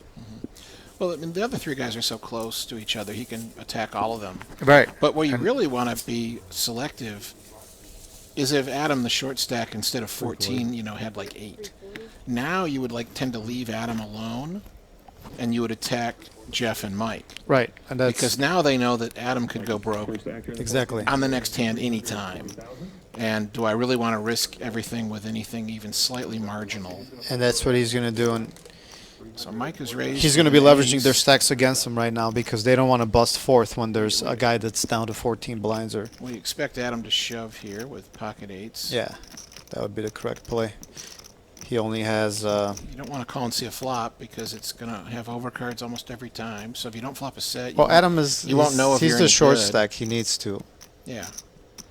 I think he's just this But is even- more of but- a Hollywood probably. But even if than Jeff over there, who's already out of the hand, was the short stack, if I'm Adam, you know, I'm still thinking like I got to shove or fold this. I can't just call because what do I do on the vast majority of the flops where I don't have a set and there's 1, 2, 3 overcards. Yeah, with pair of 8s, four-handed, that's a monster hand, and Oh, yeah. most likely there will be at least one, probably even 2 or 3 overcards on any given flop. So Yeah. I mean, you're going to average almost 2 He's a- overcards. Did he just call? Oh, he did. I don't like it. he just called it. So I think this is like, this could be, where people start like, you know what, I'm going to look for a safe flop. I wonder if he's going to do the stop and go here. The stop and go here actually is not a terrible strategy. Let's see if he gets like a low. He has too many chips for the stop and go. He does, yeah. You're right. I like the stop and go better if you have like 9 blinds or 8 blinds. This is where I could see him check folding. So if Mike c-bets here, I could see him thinking like, oh, I was hoping to see no ace, no king. That's why I always c-bet. Because you might have gotten him to fold, but he ain't folding now. That's a great card for Adam right here. It's perfect. Only a king beats him right now, so. I don't like betting out, though. I don't like. I would rather check call if I'm Adam. Especially versus Mike, because Mike is the type of guy who would stab on the turn.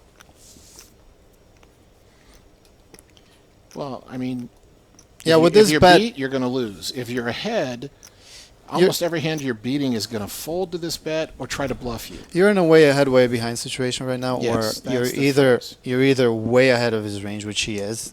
As you can see on the percentages, Mike only has a 5% chance. He needs to catch one of the 3 aces on the river, or you're way behind. And if Mike was trapping you there with ace king or kings or aces or any of that, what do you do now if he goes all in? You know? Yeah. I mean, even if he had like ace queen and he had 6 outs, that's still 10%.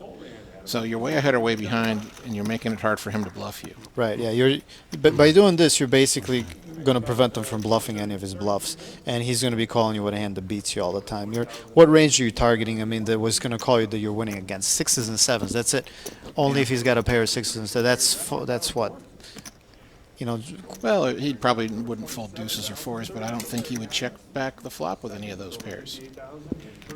I mean, how often do you think he's going to check the flop with any pocket pair, whether it's below or above your eights? that's actually not a bad thing for Kurt right now, because now pretty much all the stacks evened out. So now he can equally apply pressure to every single one of them. And And we'll see, like, if he has, okay, and now we'll see, like, he probably... he's not going to pick this type of Okay. hand, because I wasn't the only sure. reason he picked the 7 deuce earlier was because it was small versus big blind. Had he been in a different position, he would have picked. But he will open all of his Broadway hands. He's going to open all of his suited connectors. You know, like a Jack 9. If he had the Jack 9, he might have opened that too. Absolutely, and he should have. Yeah, and he's just going to fold his garbage hands. There's no need to just play ultra crazy and just push it, let it So come he's to you. not relentlessly aggressive, you know, which he's intelligently aggressive. He's which very is intelligently completely aggressive. different. I mean, if you're not going to be an intelligent poker player, be an aggressive one, because then you at least have a chance. But intelligent is always Better off than- well better than any other, you know, simplistic strategy, so to speak. And the lethal combo is intelligent and aggressive, and Yeah. that's Intelligent and willing to, like, take risks when you think it's right. That's a tough player to beat. I don't see Kurt Jewell losing this tournament. Well, cold decks can always happen. Right. I mean, Bad beats and depending all on that. depending on how the chip distribution goes later on, if let's say they get heads up even in chips, you know, one cooler can end the whole thing, and that's where the variance comes in. But if he ends up knocking the next couple of guys out and he comes in with like a 2-to-1 chip lead or a 3-to-1 chip lead, he's going to be very, very, very tough to beat. He's basically not going to make any mistakes. No, I mean, obviously, you know, Kurt's definitely going to raise even if this. the chips were spread evenly all four ways, you know, Kurt has the most experience and the most poker talent. And Kurt's just going to put them all in here. So, and that's not putting down his three opponents. He's a good player. I don't want Kurt at my table at any point in any Yeah, he's going to tournament. put them all in here. There's no need for him to just get him raised and induce some type of a queen 7 type of hand to come along. Yeah. He's just going to max pressure at this point. They're Well, all even when under you know 20 blinds. 100% my ace jack is the best hand. Right. Again, unless your opponent has a worse ace or a worse jack, you're not even a 2-to-1 favorite. So ace jack all in against deuce 3 offsuit, you know, he's only like a 2-to-1 favorite. So you're not like you're some overwhelming favorite with that. And ace jack is a monster hand. Oh yeah, four-handed. heads, and especially yet- blind versus blind. And if I'm Mike now, the way I would adjust is Mike just limped with his queen 7 and folded to an all in, knowing what Kurt's going to do. I'm going to include my monsters in my limp strategy as well. Like I'd limp Yes. like an ace king and ace try to induce some type of a 400. mediocre hand and Is it just a big raise? I thought maybe. yeah, Mike is making a big 400. raise and Kurt's not folding eights here. Well, 2.5x. It's not that big, but it just. The stacks Oh, yeah, the have gotten blinds so they go up, short. yeah. It's like I thought it was a big raise at first too, and then I realized it's not that big. Oh, because we just changed the blind levels. So if it was at the Kurt's all in with 120, yeah, he's all in. And this time, Mike's not gonna call. probably, well, I don't know. He probably figures Kurt's just being a bully. He's not going to call him with ace 5. I He hates it. He's probably thinking, god damn you, but he's going to fold. don't know.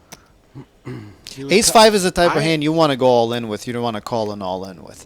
That's the difference. Like if he had gone all in, how many blinds does he have? He's got 2.1.5. He just raised, so he's got 2 million at 100. 15. He started with Yeah, he's got like 15 blinds. big blinds. If he was, be honest, he should have should've opened just, shove. yeah, he should have just. If he was Just going to for play this this hand and reason. go, he should have opened Just for shove, this right? reason that you don't want to. If he'd open shoved, Kurt probably doesn't fold eights, but No. Kurt doesn't like calling there with eights either to the open shove. Kurt would have snap called with eights there, and yeah, you run into a cooler, but you know what? It would have been the proper way to play the hand. But now the way it looks like he's going to save his tournament life and fold and still have 10 big blinds. So I don't know. I mean, Kurt might have folded to an all-in because Not- he's like, if I lose, not now a I'm chance. back in the pack. If if I win, yeah, I'm that much better I know off. Kurt's game is Kurt will never ever fold eights in that spot. He would have insta called. I mean, because he expects to be against Kurt knows his two push. overcards. He pretty knows often. he knows his push shove ranges I- very I- well, and he knows that. Mathematically, it's 100% correct for him to call there if it had been a shove. But this is a spot where he might be thinking, I can grind these guys down with a really high level of certainty. So why get it all in? Why get that guy all in where I'm maybe a 2-to-1 favorite or a 3-to-2 favorite on average? And this is where we run into the know. chip EV versus tournament EV situation, where it's like chip EV, it's 100% call, but if you have the chip lead, you have the advantage, you have the skill advantage, you're basically in such a good spot. If you call and lose to a flip, now all of a sudden you're still a chip leader, but now you have You believe I had an ace? probably the second most aggressive player. I mean, like if doubling you and I up. were heads up, and let's say you had just found that, like, wow, I'm playing like the tight old man, and I'm waiting for premium cards and folding everything else. Well, then that you can just like raise pre-flop, min raise pre-flop and get me to fold, 80-90% of the time. Then it's like, why would you ever flip with me, even when you had a huge hand? Because you're like, I can grind this guy down and grind him down. I can, like, when he re-raises me, I can fold my two aces even, because he's letting me grind him down and winning. I'm winning 8 out of 10 pots anyways. So you can let me have every one where I come back at you. And look, now he's raising button with 8-6. Yeah. Again, like picking it. up the aggression, he's going to grind him down. Jeff's got ace-8 in the small blind. I mean, if we didn't even, knowing Kurt's cards, we obviously say shove, but I mean, even without seeing Kurt's Without cards, seeing Kurt's cards, I he has like to Jeff. shove there. Jeff needs to shove there. Did he just call? Looks like He he just might called. have. Yeah, because now the problem is if he doesn't hit the flop, he's Right, Kurt probably is going to win the hand. He's going to check fold. And 70% of the So- time, you're going to miss your flop. Unless So this that's is like why the cold deck with 8-8, on the one of flop the eights or is already something. out, so nobody. Yeah, so he's going to lose this hand because he'll check to Kurt, and this hits Kurt's button raising range. Kurt's definitely going to make a c-bet here. He's got no equity on the turn. There's a 0% chance that Kurt checks this back. Yeah, because he can't pick up anything. If he checks, there's no card on the turn that Right. like, Yeah. If gives his hand strength. if he has some type of a hand that could pick up some equity in the turn, I could see him checking here. But he's Yeah. he's basically gonna. If he had Jack-8 of diamonds, he could check back because now he could pick up a straight card, a flush card. Hitting a jack could give him the best hand. Hitting an 8 could give him the best And hand. Jeff is done with the hand, and that's precisely the reason why when you're sitting with 14 or 15 bigs, Whoa, he he's just not. called. But now it's like, what do you do on the turn? I mean, he's either got to decide, like, I'm just never going to fold this ace high, whether it hits or not, or he's now putting in more chips that he's just going to lose. I don't get this. I don't get this call. So, Yeah. I don't know if. I don't know what he's thinking. If an ace comes, he's going to look like a genius. But now instead he caught. Well, wait. Now he. Now he's got the diamond flush. No, he No, doesn't. there's only There's there's two hearts. Oh, so he was doing like a delayed stop and go. Very interesting. The funny thing is, He found a way to get max value from this hand. I mean, it's, What do I know about poker? Like he literally found a way to get absolute max value. If he I shoved wonder- pre-flop, but I wonder Kurt what's was the folding. best hand that Kurt would have called. I mean, what's the best hand that Kurt would have folded on the turn there? Do you think? Like, would Kurt have called with a 10? That's what I'm thinking. Is probably 'Cause I'm 10. wondering- You're gonna fold out a 10. Well, 10 or worse. There's not 10 or worse. There's not really a jack in Kurt's range. I don't think you're folding out a king. I mean, Are you big blind that thing? I mean, if there weren't a live stream, like if Oh, yeah. I don't know if Kurt has someone reporting to him on the half-hour delay, Yeah, there was a... but without the live stream thing I- later, I- I'd be thinking like, oh Jesus, the guy had like Queen 9. I or gotta something give and he Jeff got credit. there. That was a very well crafted hand. I wouldn't have played it that way. He literally got max value. The way he played it. There's not many better hands he's getting to fold though. That's I mean, that's and what he's I'm getting saying all is, the like, he's getting all the worse hands to he's fold. hoping that Kurt is bluffing, and if he's bluffing, then why wait till the turn? Why not just check raise all in on the flop? Listen, And he got the That was a 10x very- to fold. He got Did he the misread other his lower hand? I don't know. pairs. It's an unusual line. it worked. Yeah. Look Well, that's at why Jeff poker's- now picking up the aggression. That's why poker's such a strange game, though. It's like I mean, if you pick a random line, if you literally, like, let's say we had some software that, like, always gave you a reasonable bet size. So every time you were going to bet a raise, you were going to get a reasonable number, but it was going to be totally random, like whether you were going to, like, check, bet, raise, fold. You would still win pots. Right. You just obviously in the long run would be a losing player. So, I mean, that's part of the trap of this game, is that no matter what you do, right or wrong, Right. you're sometimes going to get punished or rewarded. You know, you're going to get punished for intelligent plays sometimes. You're going to get rewarded for horrible Dumb plays. Yep, decisions correct. sometimes. And we see that all the time. And that's what is one of the most horrible and wonderful things about poker, is that that's what leads, you know, to all this debate and discussion as to what's correct. And I mean, one of the, you know, it's a common human thing. People overrate themselves. The worse you are at anything. So if we just pick something you suck at, you probably think you're better than you are at it. Right, yeah, that's true. I mean, and it's the same for me and everyone. It's a human failing. We all have it.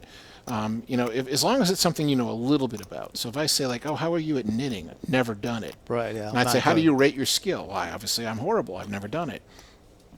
But if it's something you've done a little bit, What type of a driver? I'm a good driver. you will, yeah. How well do you play chess? I mean- I'm a pretty good chess player. Yeah, like if you're someone who's like, oh, I used to play chess a little bit in middle school or something, like, I'm pretty good. It's like you're overrating yourself. they've Like, done you haven't played since middle school. You suck. They've done studies on this where people consistently rate themselves in any category. Yes. They'll always rate themselves higher, and it's just a human Dunning, thing. It's the Dunning-Kruger effect. If you Right. want to go to Wikipedia, Dunning-Kruger, the two professors who Right. wrote the paper. And so, the worse you are at something, the more you overrate yourself. And poker is the perfect game It's for the this perfect game for that. Dunning-Kruger effect, because, I mean, like, I used to be a racquetball player. I was one of the highest ranked amateur players in the state of Missouri when I was in high school. know that. But, you know, if you were a pro, there's no way I could fool myself into thinking I was almost as good as you. Right. Because Yeah. you're going to crush me every time we play. Well, that's what the game, and that's why poker is so perfect with the game of chance, because you can beat the best player in the world. You would never go and play Michael Jordan in basketball at his prime and think you're gonna win. Yes. You know, you know you're never gonna win, but you know that you can always outplay Phil Ivey if you could get lucky and win. So, oh, look at that. We have a cooler in the making.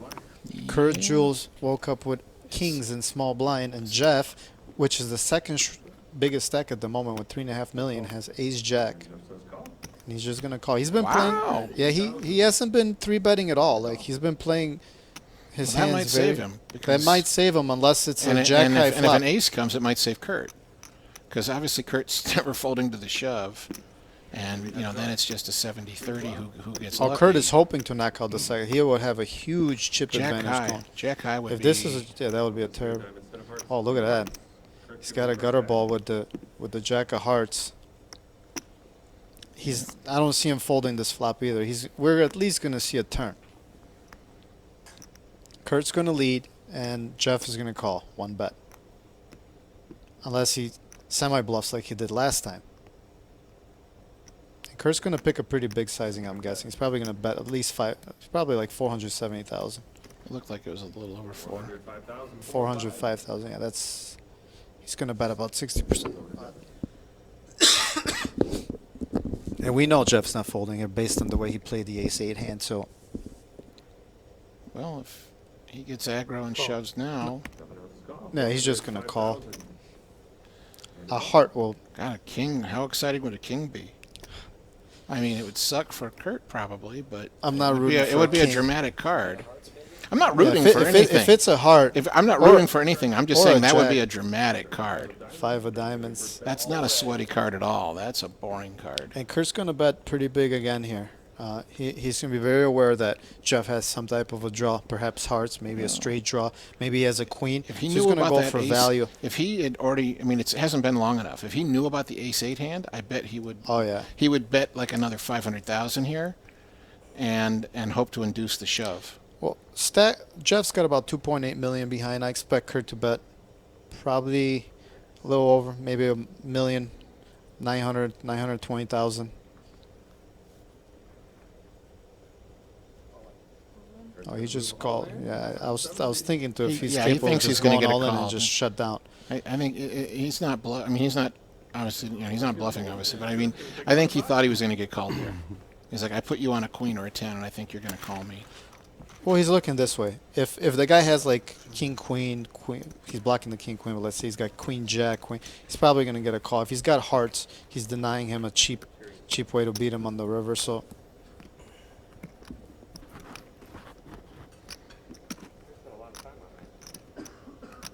and he just picked up a very nice, I mean, decent pot, when you look at $1.7 like million actual pot. sports, you know, like if you and I are golfers, we probably fool ourselves. We think we're better than we are, but we can only fool ourselves so much. I mean, if I'm a 15 handicapper, I can't think I'm almost as good as a tour pro. Right. I might think I'm a 10 handicapper when I'm really a 15, or I might think I'm a 15 when I'm a 20. I can fool myself, but we got an all in. Under the gun, all in. And it's Mike, and we don't know his hand at the moment, but he's not getting called. Oh, he didn't. Yeah, he didn't put the cards in the reader correct. Pretty easy to get 8, 10, and jack high to fold, no matter what you've got, though. Yeah. But in poker, because of that variance, now the inexperienced player can fool themselves, and they can think like, I'm just as good as the best players, or I'm almost as good as them. Like, I just need to learn a little bit more, and I'll be like world class. And I see that with some of the students at my seminars. They think like, if you just teach me like 1 or 2 little secrets, I'm gonna be. then I'm going to be like the best there is. And I'm like, there are no little secrets. It doesn't work that way. Well, that's why there's so much money in tournaments, poker tournaments, and so much money to be made in poker in general versus like chess tournaments or more skilled games. Yeah. You know, you're not gonna go and put a $10,000 of your own money buy-in in a chess tournament versus some of the grandmasters of the world, knowing Or that play cash. yeah, that you're not gonna win. But in poker, there's always if you're a that chance. grandmaster, I can play you, but now unless it's going to have to be something like, oh, you don't like get your rooks or something or whatever, there has to be a handicap. Right. Like, okay, now I'll play you for money, for even big money, but it's because I think you've given up too much and I'm now the favorite. So whether I'm right or wrong,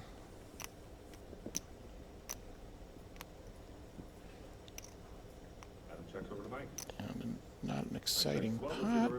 He's got a small one. Everyone's just checking it down. And now it's a chop. This is a good spot to I'd shove. love to shove if I was in Mike's situation. Yeah, like, well, what are the chances he has a queen and has checked it every time?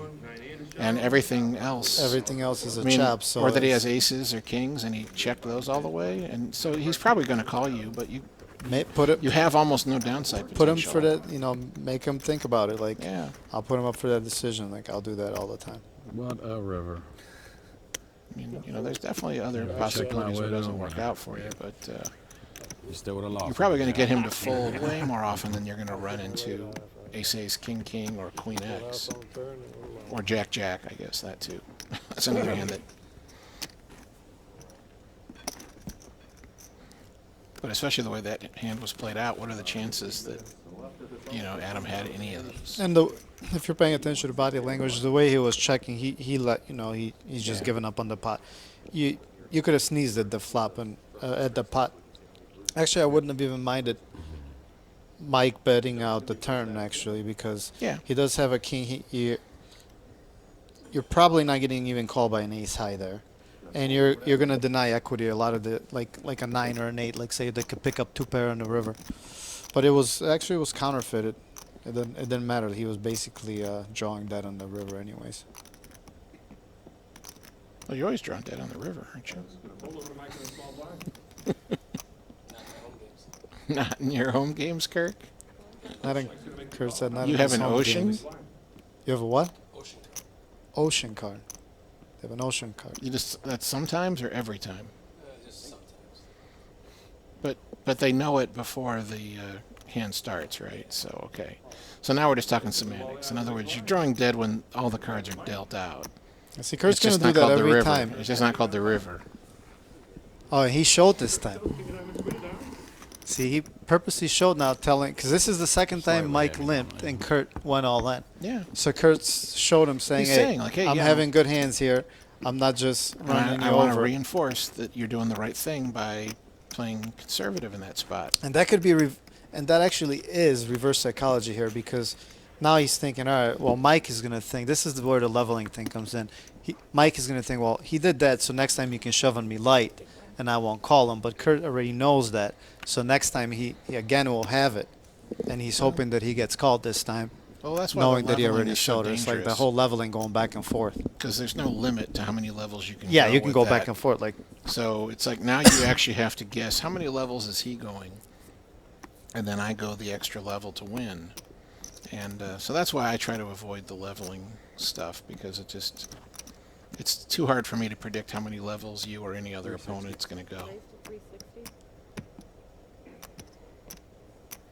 But I've had people say that to me, like, let's say I'm a chip leader at a table and I'm raising a lot pre-flop and kind of running the table over.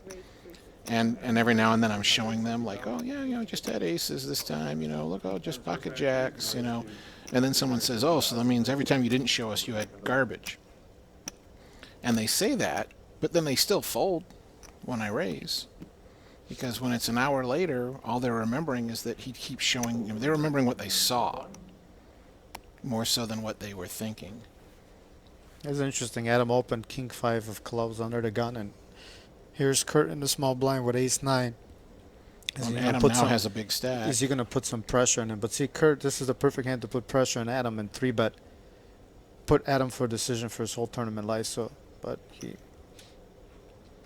Yeah, I mean, he's so far ahead now. He probably doesn't want to he take... doesn't need to take any I chances don't need right to at this risk 2 point. million. I don't need to risk 2 million chips here to He's push outplaying Adam. them. He's getting a decent distribution of cards. So I don't mind that fold one bit. Because and I of the think dynamic. he's learned from previous mistakes where he used to be just ultra ham aggressive, and now he's taking a much more intelligent, laid back approach.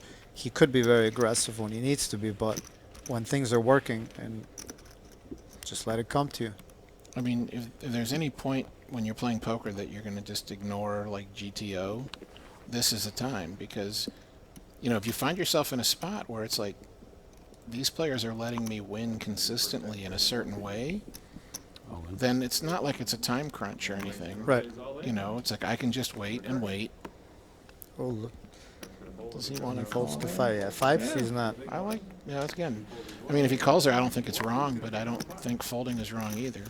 No, I think folding is the optimal play at that point, because he's never, ever ahead. He's most likely flipping or way behind. And like with 8s, there's certain instances where he could be ahead. And when he is flipping, he might be against like an ace 4, ace 5, ace 6, ace 7, so he's got 3 outs. His chances But are when you're, not yeah, being when you're further ahead are much, that much yeah, better. when you have 5s, even if you're flipping against his ace rags, he's gonna have like ace 7 a lot, ace 8 a lot, ace 9, ace 10. Well, So you're never like a 70-30. You're always like a Well, 60-40. the 5s, 6s, and 7s are now, whether it's a pocket pair or a kicker, that's instead of 2, 3, and 4 being the only ones, now it's 2, 3, 4, 5, 6, 7. It's twice as many undercards available. Yeah, just as I predicted, I don't expect Kurt to make any mistakes in this final table. It's going to be very hard to beat him. The call option to Mike in the big blind. Mike checks his option.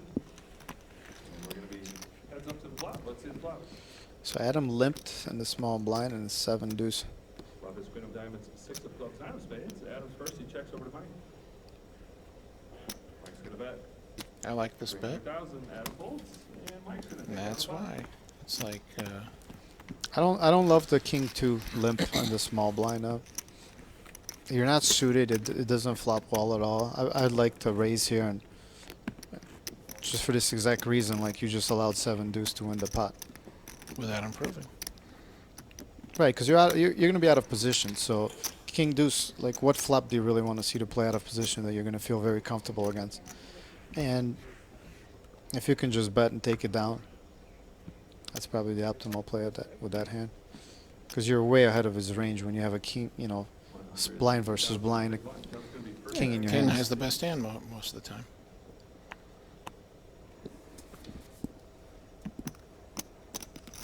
Let's do some social media. What happened to my Twitter? 400,000 is the announced amount, 400,000.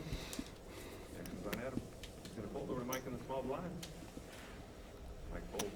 And I want to thank all of you. We have over 200 of you watching the stream, joining us here. Again, in the booth, Nick Zhivkov, at Nick Zhivkov, and 2004 WSOP Main Event champ, Greg Fusselman Raymer, at Fusselman. Tweet us, follow us. Any questions, if you want to be a part of the show, give us a holler. We're here for you guys.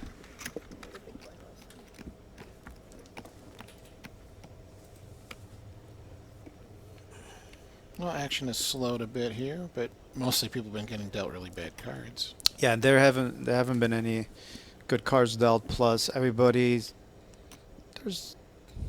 other than Mike. Mike, I think, is kind of low. He's around the 10 big blind. He's got about 11 big blinds, and he's gonna be shipping here with the. Yeah, he's gonna be shoving any ace at any of the positions because it's four-handed, Yep. and unless somebody wakes up with a hand behind him, it's gonna be getting through.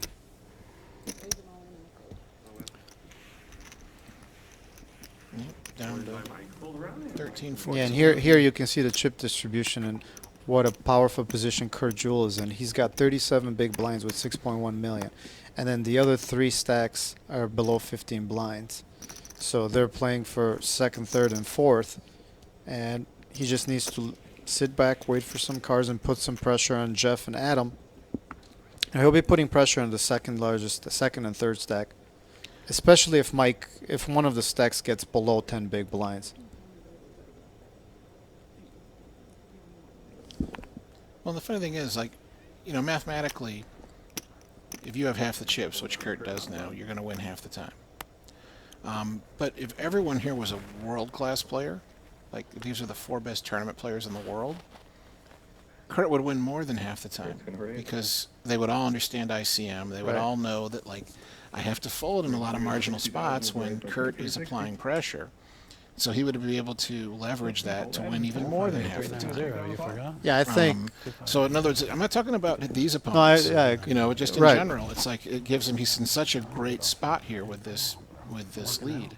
Yeah, and this is where the ICM consideration comes into play. And the chip leader, when you have more than half of the chips in play, you have such a huge advantage. Even in this field, I expect Kurt to, the way the chips are set up right now, I expect them to win probably more than 65% of the time.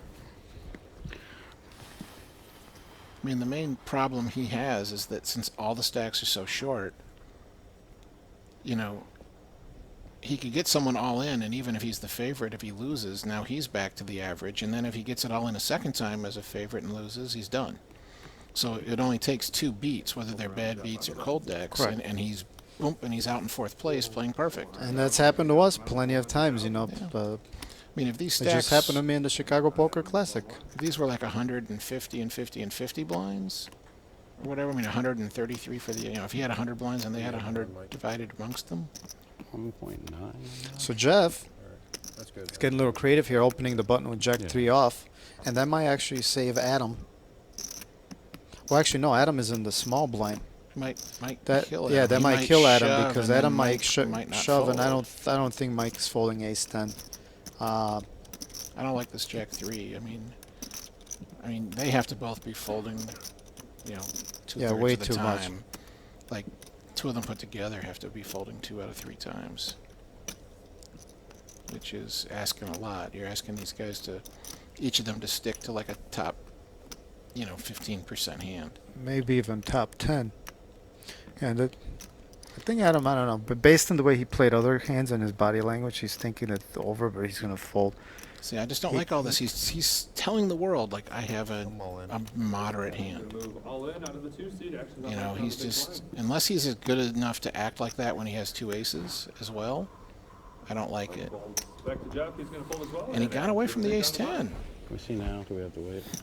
What's that? Pretty sure I had you. Yeah, I mean, the snap folded. I'm surprised it was a snap fold. I mean, I don't love the ace 10 call. No, I'm not saying, but I'm You know, I'm surprised that You there have to wasn't think some about thinking. well, the fact that Adam took I this like the long. fold, but I mean, I'm just surprised that it was that Crushing. quick. I mean, Adam usually Same difference. You know? played his better hands quicker. Like you don't do that, then I get And the when he shove. ended up Yeah. taking this long, a Beat couple me of to the times he punch. folded. So if I was watching and I wasn't seeing the whole cards, I would think that he's taking a little longer with his mediocre hands. And then at least I would think about the ace-10. I'm not 100% sure if I would call either, but I just personally don't like ace-10. Some of the bigger tournaments I've got knocked out on the final table or close to the final table have been with ace-10, so. Well, as long as you don't fold ace-10 more than you'd fold ace-9, then it doesn't really matter. Now Adam's got 6-7 of diamonds in the button. Looks like he's gonna put in a little min raise there. Yeah, I like raising here. The only counter argument is that you got Kurt, he just Kurt in called. the big blind. I don't like calling there. And we're going to be heads up. Now look, you let Kurt come in with that. And he might have come in with it anyways. This Queen of Diamonds, Jack of Spades, Nine of Now, Spades. Kurt's first. this is why I always 100% see that. This looks like what a horrible flop for my 7-6. Now he's gonna turn it into a Check the bluff. flop. Both players check the Oh, flop. he checked it. He The did. turn. Yeah, I want us because now you might induce a bluff out of Kurt. Kurt's going to be first. Checks over to Adam. 160. Adam's going to bet 160,000. Kurt folds, and Adam's going to take down the pot. And this is where you see the power of position. Kurt checked twice, and this pretty much told Adam that Kurt doesn't have any. He gave up on that pot, and Adam was able to bluff at it and pick it up with 7 high. Yeah, a lot of real Had- cards were going to have Had, chops. had the position been reversed, then Kurt would have won that pot the same exact way. So that's why position is so important. I wouldn't have been surprised to see Kurt bet the turn, figuring like, well, unless he has a king, I mean, Kurt can't bet the turn because now, like, what is Adam limping button with? He's going to limp with a lot of his broadways. He's going to limp with a lot of these middling pairs that now they either picked up a draw or they got there. So there's nothing he's folding. yeah, but it's, I mean, well, you can't really have a draw. Kurt, because there's Kurt four to- was there's a Kurt was four-card done with the stream. hand Well, I get on the that. flop. I'm not saying he played it He wrong. was big blind. I'm and not he- trying to say he played it wrong, but I'm just saying I think it might have been a good move to bet the turn, because I don't expect really, either he's going to have a king or he's going to make a crying call with one pair. But like, if he has one pair, why didn't he bet his one pair on the turn on such a wet flop? So I mean, I'm expecting a lot of folds there. That's another spot I'm where I'll playing show it the cards. same way. That When I fold my big blind and I have absolute crap, I'll show them because it's kind of like, hey, like you can run me over when I have a deuce, right. But don't think you're just getting me to I'm not playing like a nit here. Don't think you can just get me to fold all the time. What? But I can fold the junk. That's another hand I'll tend to show. He should have a reason to show that hand. You could even argue for if you want to do a don't know little why I acting, didn't. pretend like you were thinking of re-raising for a while and then say, oh, okay, Effective I didn't 10 put I guess days. I'll give up this I one. mean, I could make it. Right, of course. Might scare them into folding a little bit. So we got a little ace 9 for Mike. I think he's going to shove that. Yep, all in. That's Yeah, basically what we're going to play. see a lot now is going to be all pre-flop plays. Very rarely we're going to be seeing any flops, so it's basically waiting for cooler. Well, we shouldn't see much post-flop action, but I mean, we've seen some of the players that are more inclined to call. I mean, it's fucking forehanded. I should have never folded. So I just like more post-flop action than if it really was cool like story. you, me, and our clones. for the I like flop Kurt's players. chances here. He loves his position. He's going to see flops with them. I'm sure he feels very confident against this final table. He knows he's the best You player. guys don't He even knows he have the can ability to make outplay him that play. pre-flop, post-flop. Fucking scum. So that's the reason why, again, with the 3-4, there's no need to They try did to it totally wrong, outplay too, them. like, he And when just you have totally did. absolute garbage, or you can just wait it out. He's definitely opening Obviously, I this. only call for a couple of different reasons, which made sense. Any ace four-handed, especially when you're the chip leader. Just gonna make it 350. Kurt's going to raise. Easy fold with the 10-4, and what's All my in. god? Was it 350? 350. Pocket Around to Mike to the big. He's going to move all in. Yep. And now he can easily fold. 1.7 back here, plus that, probably 2, a little over 2. And on to the next hand. It's like 2 million, so Yeah, he's not getting any kind of great price here He's at all. not calling this ever. And Mike's going to take down the pot nose the last hand. 1 and 2.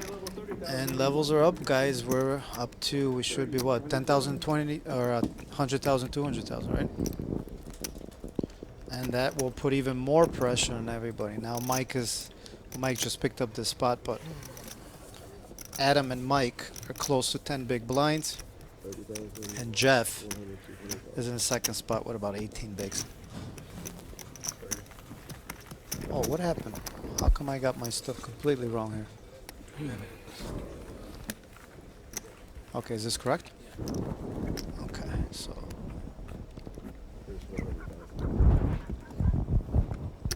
Small.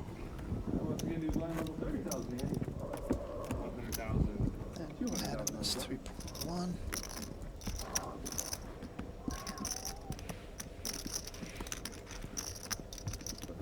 Okay. 30,080, 1, 2. He's rounded up, so he's a little under 3.1. Yeah, that's fine.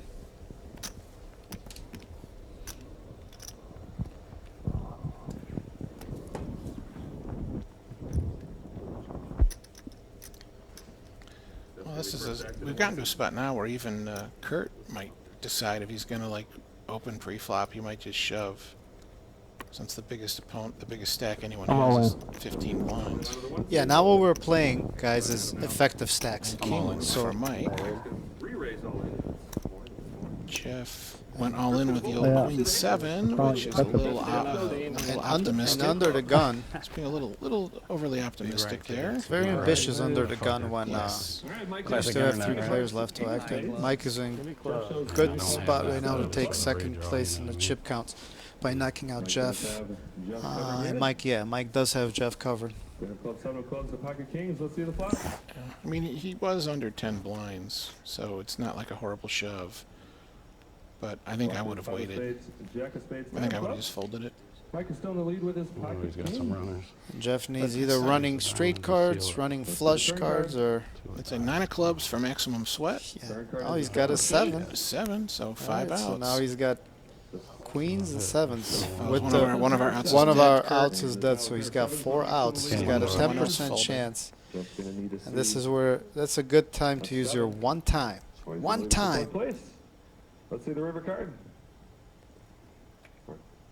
River card is the And 4 of that's not diamonds. the Let's one get time. ready for Jeff. Let's get a round of applause. What a play. Good job, Jeff. Jeff, all right. Senior member of the final table at age 58 from Ohio. 63,000 in career earnings will take 4th place for 27,000. He increased his career earnings by 50% with this tournament. Good finish for Jeff. He's in on 1 bullet as well. I've got a good one-time story for you. What do you put on his personal? Only HPT events have played. Oh, so he's only HPT player, just like Craig Casino. He's a very loyal HPT customer. Craig Thank will play you. other things, but He will, but- he prefers HPTs. Thanks, Just man. over 27,000. Civil engineer. Third place today is going to pay just over 39,000. He's got the math science background. In first place today, just over 90,000. Good job. Well played. Unfortunately, when you're all in like that, you're the only one pulling for yourself. Everyone else was pulling for Mike also, because then they move up the pay ladder. 4 seed here. So it's like when you're the guy all in, everyone else at the final table is cheering against you, even if they like you. Even if they like you, they're pulling against you because it makes. Sorry, dude, I love you, but it makes me money if you lose. So I gotta like pull for him to beat you. That's what Kurt does here. He's got the king deuce in the small blind against Adam's big blind. Oh, he just called with the king deuce, so he's not To the flop. trying to pressure too hard. This 3 of spades, king of clubs, 6 of Uh-oh. hearts. Kurt's going to be first down. Bad news for Kurt, because the 7's going to play. Unless the board pairs up somewhere. Yeah, that's he needs the board to pair to hit his deuce, otherwise he's going to lose some chips here. one of the unfortunate boards where they're not chopping with king, deuce, and 7s. If it was king, queen, 3 or something, they have a much higher chance to chop. 550,000. 550 is the raise amount. Actions back to Kurt. See, the only thing that's helping Kurt right now is like, what's he raising with? There's no draws here. So he definitely doesn't have a draw. So he needs to figure that this is one of the instances where he could have a bigger kicker, and that might actually help him. That I don't like this raise by Adam. I would have just flat called. Raise all in, back to Kurt. But he He's got gonna Kurt to re-raise, ship. all in. Action's back to Adam Puts now. him. Now, how do you love your kicker if you're Adam? I don't love my kicker, but you know, it's. And I think actually the biggest argument for him not raising, Is this right here? well, it's this, and also Because what do you do when you if, when the if player my goes all in? opponent didn't have anything, like he was folding. Yeah, there's Like, no. like, there, like how many outs can he have if my king 7 is ahead? You know, there's only one overcard he could hit. The only draw is the 4-5, so that's 8 outs. So, like, the best case scenario is if I'm ahead, my opponent has 8 outs. Let's, like, look scared and call, and then give him reason to think he can bluff me by betting again on the turn in the river. and Kurt thinks he went all in for value, but he actually turned his king deuce into a bluff right now, and it might work. I don't think Adam thinks he has the best hand right now, because what is Kurt shoving here? It's a king 6-3 rainbow. There, Yeah. if this was king 6-3, let's say 6-3 of hearts or 6-3 of spades, I think that Adam would have found a call by now. But because it's a rainbow, he's thinking, what are you shoving here? I have a 7 high kicker. Kurt's going to shove all his bigger kings. So how do you love your hand? And that's precisely the reason why I don't like to raise on the flop. Because if you have a monster, you're never raising the flop, and Kurt knows that. So by him raising the flop, Kurt has the king. Like, what do you have? Yeah, I wonder what Kurt's primary plan is right now with the shove. Is he thinking, like, I'm just going to get you to Oh, fold? Kurt. I'm going to get you to fold and deny your equity? And he calls. Or is it, I think I'm going to get you to call me with, like, a pair of 6s or a pair of 3s? Yeah, I think Kurt obviously thought he had the best hand. I don't think he But did he shove because he thought he was going to get called by, like, 6s? Like 6x or 3x? Or did he I mean, it's three-handed, shove just you know, because I don't want you to hit your 5-outer?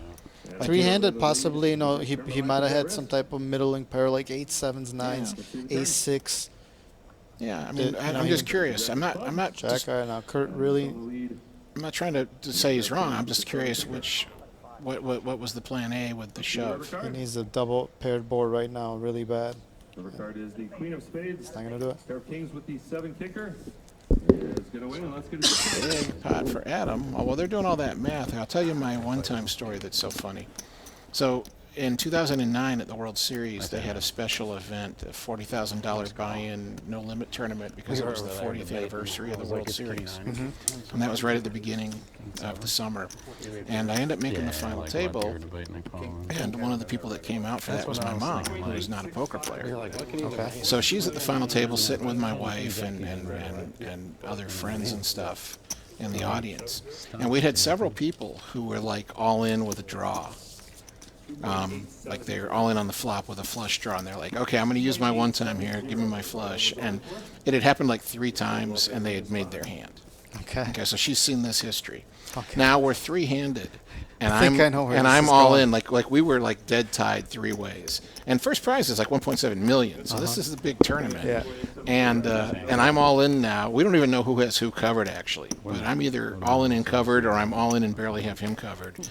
And I have pocket 5s against pocket 9s. And I'm like, have walked off the table over by my rail, and I'm standing with them, and I'm kind of like, you know what, this might be a good spot, but I'm going to save my one time in case I make the final table of the main event again. So I'm not going to use my one time. And then I'd like walked back up to the table, and my mom turns to this buddy of mine, and she's like, well, I understand what he meant, but like, this is a lot of money. Shouldn't he use his one time? Yeah. Like, she thought it was a real It thing. actually works, She man. thought this was a real thing. Like, you got to use a one time, and then you would make your hand. And so it was so cute. You know, like, Yeah, oh, that's- mom thinks this is a real thing. It This actually is one- comes. Yeah, the one One time is time, bring it. actually like you get to use a one time and hit your hand. That was a big hit. Yeah, that's huge against a See, little bit of a misstep. the hard part here for Kurt, and I don't mean for him necessarily, but I just mean for a player in his spot, is you start second guessing yourself. Like, well, what if I'd opened for a raise pre-flop? Like, would he have folded the king 7? You know, and no, he probably wouldn't have folded the king 7 to the I don't open know. I raise. think it's possible. Adam was playing. He's It's been playing possible. kind of It's possible, tidy. but I mean, more often than not, the player, small blind versus big blind isn't going to fold there, and so, you could start doubting yourself. And I'm just saying, like, he shouldn't doubt himself, and I don't know that Kurt is. But it's just something as, in general, I'm warning our audience. Like, when something bad like this happens, yeah, think about it and try to decide if you could have played the hand better. But don't, like, emotionally, don't doubt yourself. Right. I'm just trying to think if Kurt made the right decision by going all in on the. Because what is Adam raising there? On the again, it's such a dry board. Yeah, you do have top pair. You have no kicker with it. Adam's been playing super nitty. And we didn't see Adam's cards, even though they're sitting on the reader, so he must have the Queen of Spades. Let's see if our theory about the Queen of Spades is correct. Sure looks like a pink. Queen of right? Spades. King and Queen against Jack Kurt 10. So, and the good news is that Kurt's he's got 35% equity. He's not like nowhere near drawn dead, but he is now behind, and that's just like I said. We like, need had Kurt's a one cold time deck. right We now. had a cold deck before, and That's not going to help him at all. clubs. No one has a club.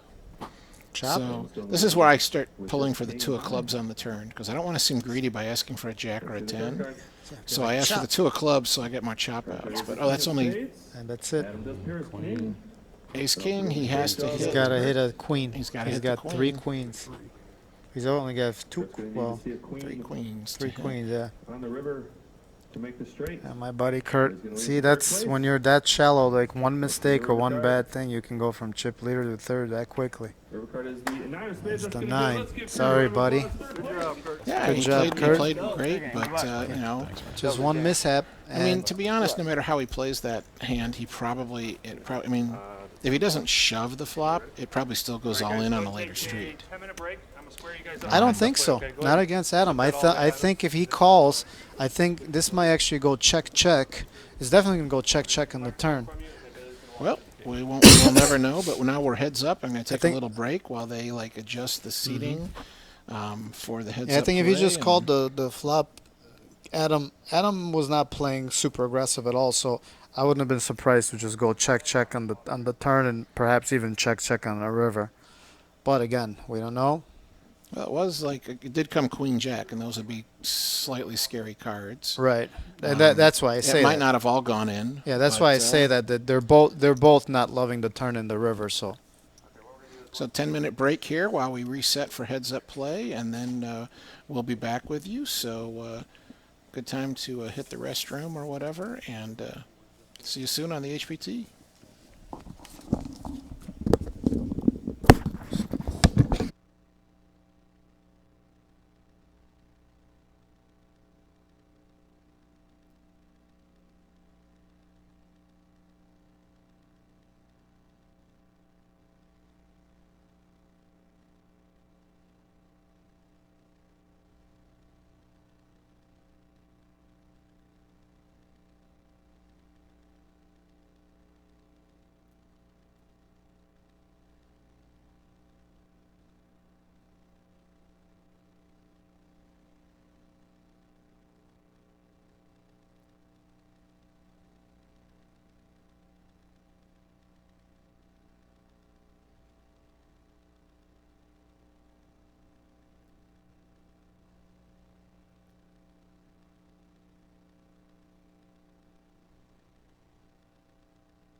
shots that would have beat anyone else, and this kid still All right, did. chip counts here.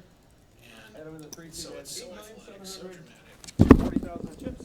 Mike in the 7 seed has 4,335,000 chips. Let's get the cards from here. Just a handshake, guys. All right, down to our final 2 players. Let's give our final 2 players a round of applause.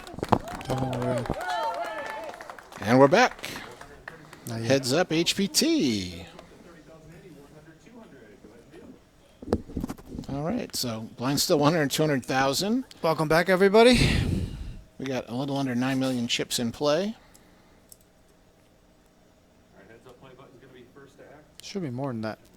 I'm sorry, yeah, we got like 14. 13 or so yeah, around yeah. 14 million. Yeah, about 14 million chips in play, and so that means we got about 70 blinds, a little less than 70 blinds on the table here, and Adam's our chip leader, and he has like a 2-to-1 chip lead over Mike. 6 of diamonds, a piece of diamonds. So, and Mike has the mystery card that we presume is the Queen of Spades or something, but no, this is it's a red the deck. red deck, so, So he we didn't, didn't see. he didn't get him on the reader well. So Adam's got a 2-to-1 chip lead, what, 8.5 to 4.5? There we go, Queen Deuce. 100,000 chips. You know our great chips are 5K. So of course the game's very different heads up. You're always in the blinds. The small blind is on the button and will act first pre-flop, but then the player on the button will act last on the flop, turn, and river. So like this hand, for example, Adam's the button. He has to post the 100,000 small. He makes the first decision here pre-flop, but he will have position the rest of the hand. And he has 10-5 of diamonds. And at a full table, this is a hand you probably should be folding basically 100% of the time, but we're heads up now. Yeah, he should be raising here, and I think he's just going to call. See, his game is very passive. Mike by far has a more aggressive game. He did So raise, though. if Mike happened to... He min raised to 4. Oh, he raised it to and, 4, okay. Mike called with Oh, 10 these are- deuce suited. Oh, we got the black chips We got the in play. 100K chips in play. 100K. So the blacks are 100K, guys. Blue ones are 25,000, and the gray ones are 5,000. So I mean, I like this. I don't like to limp my buttons. Heads up. I like to raise every time or fold. That's the correct strategy. Heads up. Adam's going to take down the pot. Well, there's some great heads up players that think part of your range should include limping, but I'm not saying they're wrong, but I'm just saying it's like to balance things out appropriately is so difficult. Right. For you to, if there are, hands where you're like, oh, if my opponent had no memory, I would limp with this hand. Mm-hmm. And I don't have to worry about balancing it. But now to balance it against the guy that has memory, He left 2 cards out there before he started. oh, okay. So we almost had a bad deck. But to balance that out, now you have to limp with some of your really strong hands. Right. But only some of the time. And most of us really suck at that. Like, I need to balance my strategy overall. I need to limp with things like aces and kings. 10% of the time I get dealt one of those hands. Yeah. Let's say it's really hard to do that balance. And, It is. and this match won't last long enough for you to be balanced anyways. And when maybe if you're a little bit of shorter stack, it could make a little bit of a point to maybe limping a couple hands. But now we're looking at Mike has 43 bigs, or Adam has 43 bigs. Mike has 23 bigs. So there shouldn't be too much limping going on here. If they're playing correctly, they should be raising their button. Well, so far they're 2 for 2. They're Almost 100% on 100% raising their of the button, time, which yeah. is great. I mean, my starting strategy, like if I don't know you, so let's say I draw you first round of a heads-up tournament, I don't know anything about your game. Right. I'm going to be folding in the neighborhood of 10 to 15% of my starting hands on the button and raising all the rest. And min-raising them. And that's pretty close to how it should be played here too. And I expect though Mike is a little sticky. I've played with him before, so and I think he definitely has confidence in his post flop ability, so he'll be defending pretty liberally. He still has the stack size where he could, but if he ends up losing 4 or 5 hands and he gets down to 15 big blinds or smaller, then we'll see him shoving more. So now this time he raised bigger. He raised to 400, I thought, with the 10-5, and now he he's made got it 500. Yeah. So I don't really like mixing up the raise size either, because again, it's hard to keep it balanced. It's easy to accidentally fall into a pattern of raising more with this type of hand and less with that type, and your opponent might notice. Whereas here, if he was going to min raise on the first hand, why not? And yeah, Yeah, just keep or, it, or it's 500 every time. consistent, yeah, If it was I'm not 500 sure. Move all in, action's back to Adam. All in. Wow. This might be a very quick match. Ooh, I'd like to know what those cards are. I mean, King Jack heads up when you have a 2-to-1 chip leader when the other player only has 20 big blinds. That's pretty strong. Let's see if he wants to just end it right here. I mean, your opponent has 20. You've put in 2.5, so you're calling like 17.5 to win 22.5. Adam's asked You know, it's like mathematically, it's comes down to, fairly like, close. Where do you want to give if do you want to get even in chips? Yeah. You have the chip leader right now. It's not. Well, it's he'll be not the the 2-to-1 It's chip not leader. the strongest. If I lose, now he has me 2-to-1. You know, we're close to it. 4, 3, 2, 5. Yeah, they're gonna reverse. They're gonna reverse spots, So, and I don't. This is where I hate both decisions. If I'm at it, like I feel like either decision is probably wrong. action's on Adam. I mean, even if No. he's shoving all his, like you're never ahead here. He's never gonna shove like a king 10 or like a queen jack type of a hand.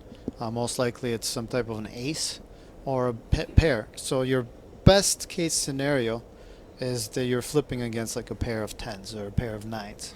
Yeah. I mean, And, his the equity is- times that he has an ace, you're 40-60 dog. So he's trying to.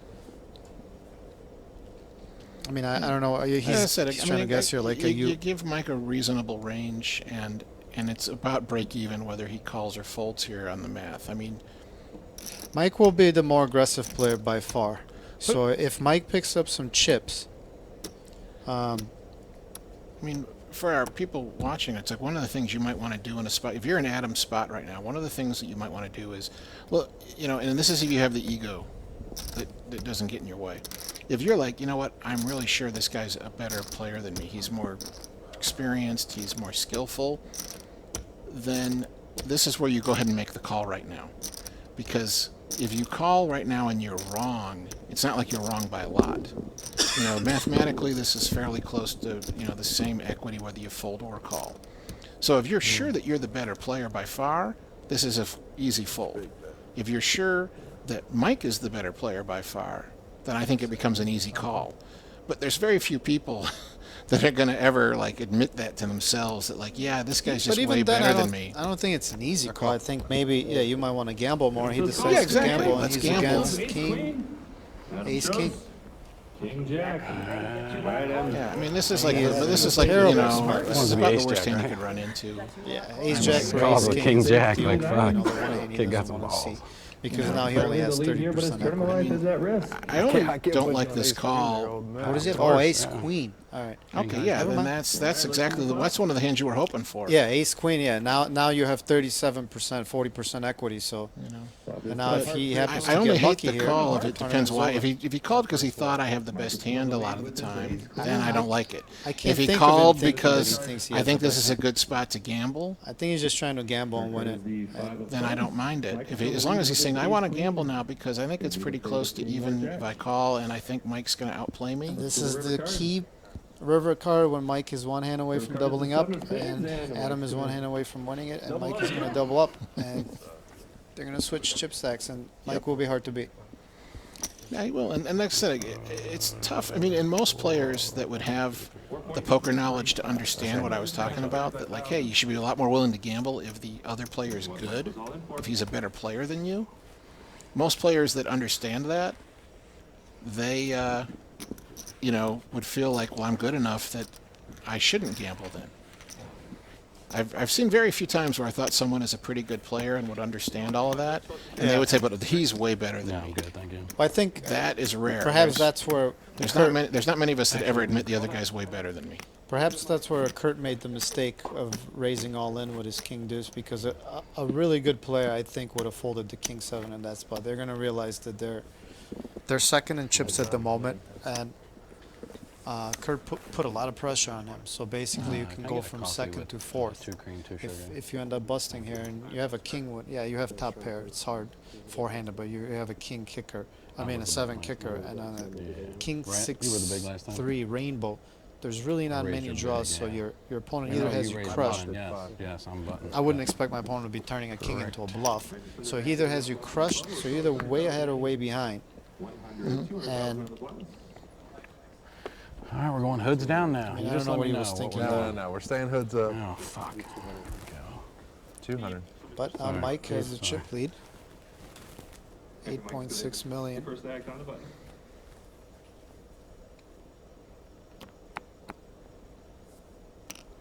We're not picking up Mike's Yeah, cards. I mean, he might have too much of that reader covered by his chips. So it's like he's only got his cards on the corner of the square. It might not be able to. I was informed that the readers are not positioned exactly where they're supposed to be, so unless... We did get it. So 6-4. Adams first, he checks over to Mike. And Mike's going to win that putt most of the time because I expect Adam to just check fold a lot. Mike's gonna bet 600,000. Adams gonna fold. Why so big? Mike's gonna take down the pot. It's odd. Yeah, you did it. So that's again, you got to be careful that think it doesn't that's- become a pattern. Well, Mike is predominantly a cash game player from what I know.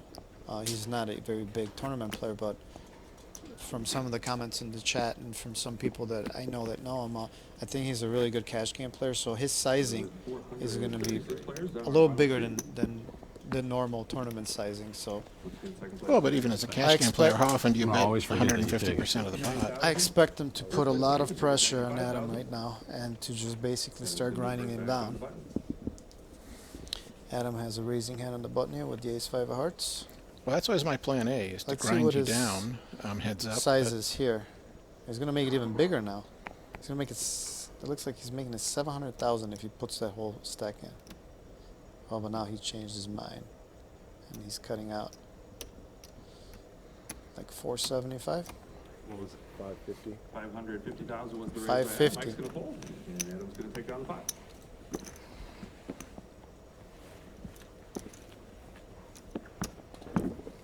Well, this is part of why, like, you want to really, to be a really good poker player, you have to do a lot of thinking away from the table. Because then you might say to yourself, I mean, like, is he raising bigger because, like, I just lost that pot and emotionally I want to make sure I win this one? So I'm going to raise even more? And I see that a lot with players where they, like, raise more because it's a situation where, for whatever reason, they really want to win. I just want to win this pot now. I want to win a pot. The size of the pot isn't what's so important. It's that I win. And so they make extra large bets or raises. This could be over right here if it's an 8 high board. Because Adam is going to defend his jack 8 on the big blind. But Mike raised ace 8 on the button. if you do enough study, though, away from the table, you'll just, like, realize, like, hey, like, I want to be consistent. Ooh, look at that. Over to Mike. Well, we know Adam's dream run out here is 9 and then 10. That'd be pretty brutal. It would be brutal. 3. Yeah, roughly. Adam could... Mike's gonna move all in. Oh, he just puts them all in, right? And now he's in for a decision. Do you want to risk it with an open-ender?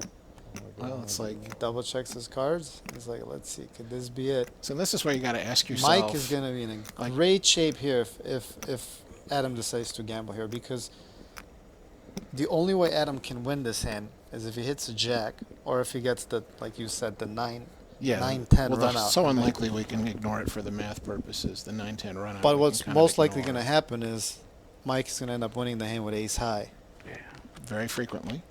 and they're going to chop the rest if the straight comes in, because they both have an 8 in their hand. Yep. Look at how casually Mike just pays the waitress. He just doesn't care. He's like, I'm all in. Yeah.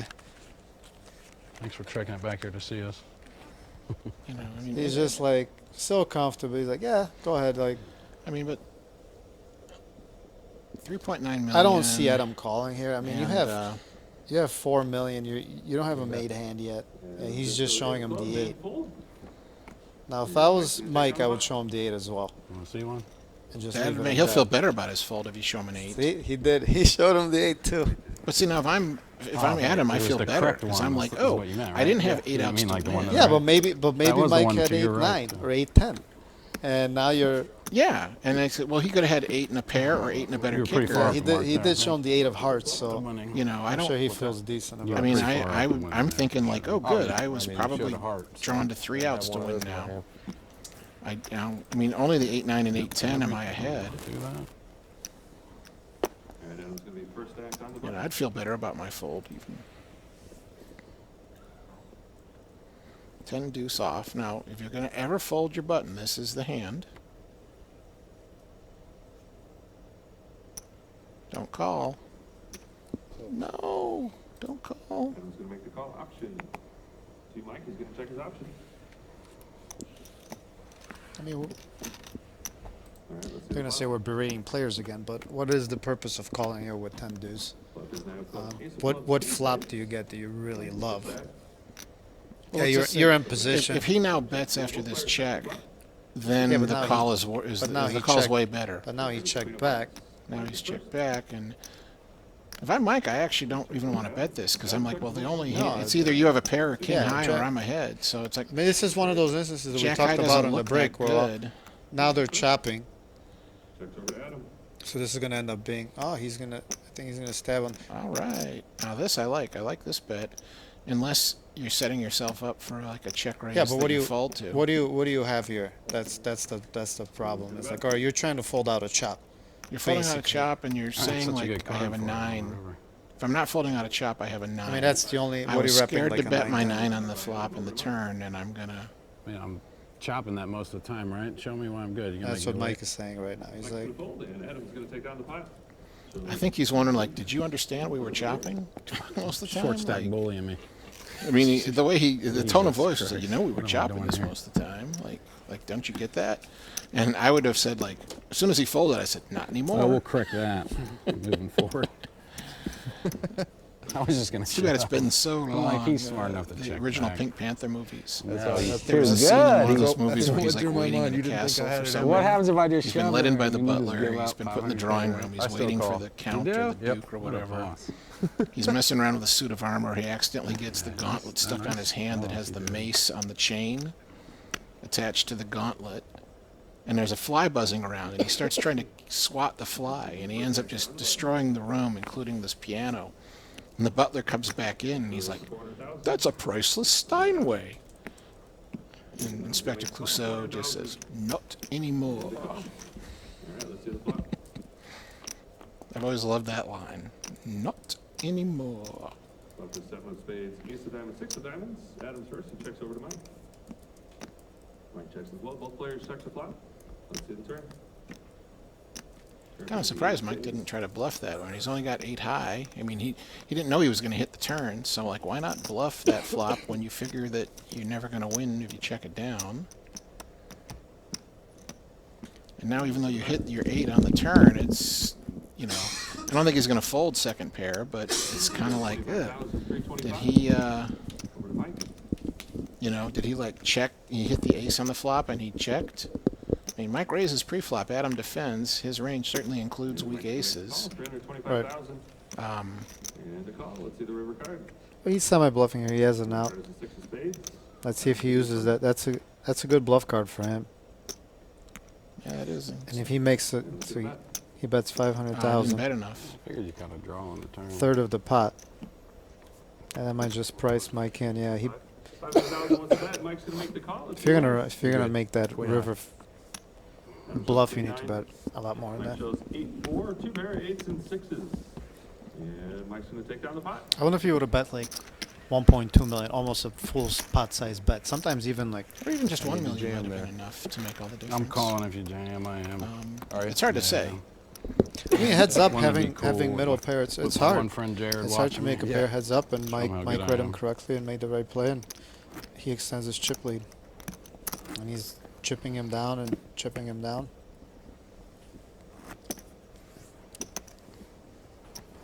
Well, it's like when you're the more aggressive player and you're making the best still here? hand, it's like Jared. you can't lose heads up. Hey, my railer. You're the most aggressive and you're making the best hand most of the time. It's like impossible to beat you. Adam's gonna be first actor on the button. What a player, this guy. Right, this would be a good fold, Adam. Yeah, people on the Twitch stream are saying, "May the best hoodie win." Look at that, both of them with hoodies and glasses. Yeah. Don't let You that got the bother- gray see, hoodie Adam, versus the blue hoodie, the green glasses versus the blue glasses. Can't let that bother you. I mean, he folded the 10 deuce and Mike showed him the 5 deuce. I don't like that show either. Like, No, I if don't my either. I opponent don't gives me a walk, Yeah, why don't do I want to show him he was wrong and get him? Like, you don't want him to give you walks? Well, maybe Mike doesn't. Maybe Mike wants him to pick up the aggression because he understands that he has a better aggressive game than him, and he's trying to throw him off his game. But Well, at this point, what But the value what of are the the blinds aggressive at this game point? is that the other guy stays too passive. So we did go up to 1-2 already. I didn't mark it down. King, queen Actually, for we've been at Adam, 1-2. and we don't know Mike yet. He is calling on the button. To Adam in the big blind.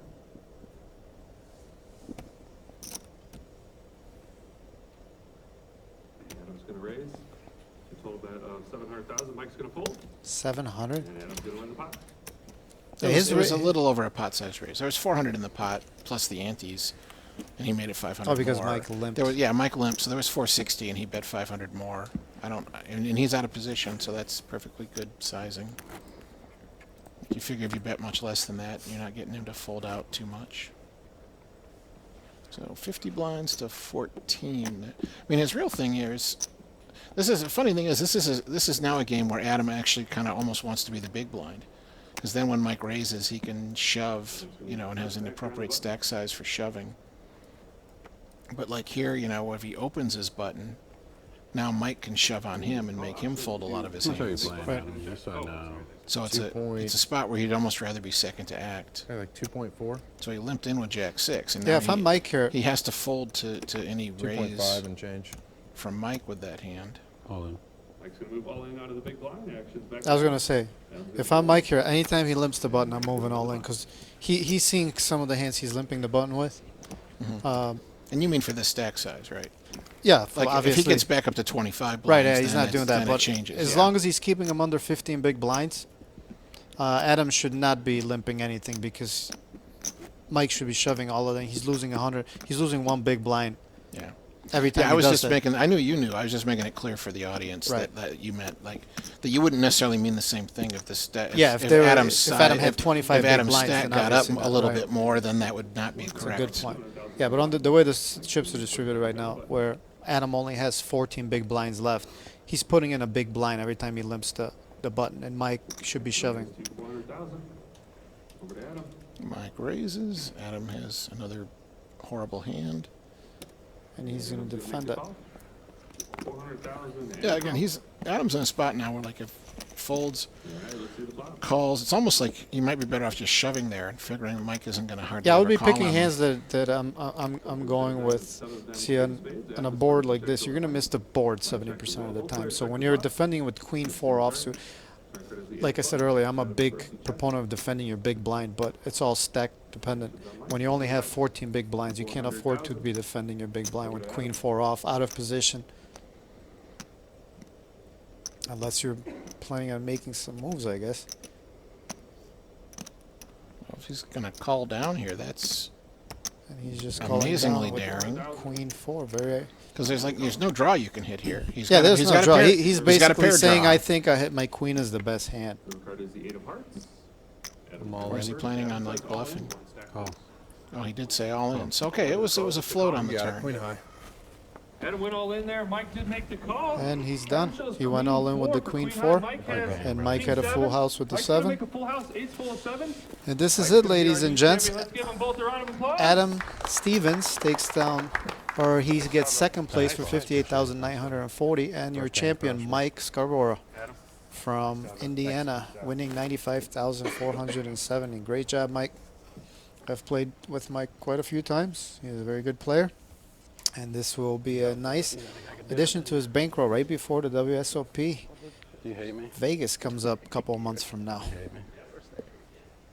It'd be interesting, if he would have called, something like ace high. All right, Adam, come over here. Called that shove on the river with like an ace high hand. Adam, we're going to do a quick interview. Because it certainly looks pretty bluffy when Adam shoves there. The line totally didn't make any sense to me. Like I said, I don't even know why he defended this, but I guess once he did, and then he just called and just, I don't know if he meant to turn it into a bluff or maybe he thought that queen high was good.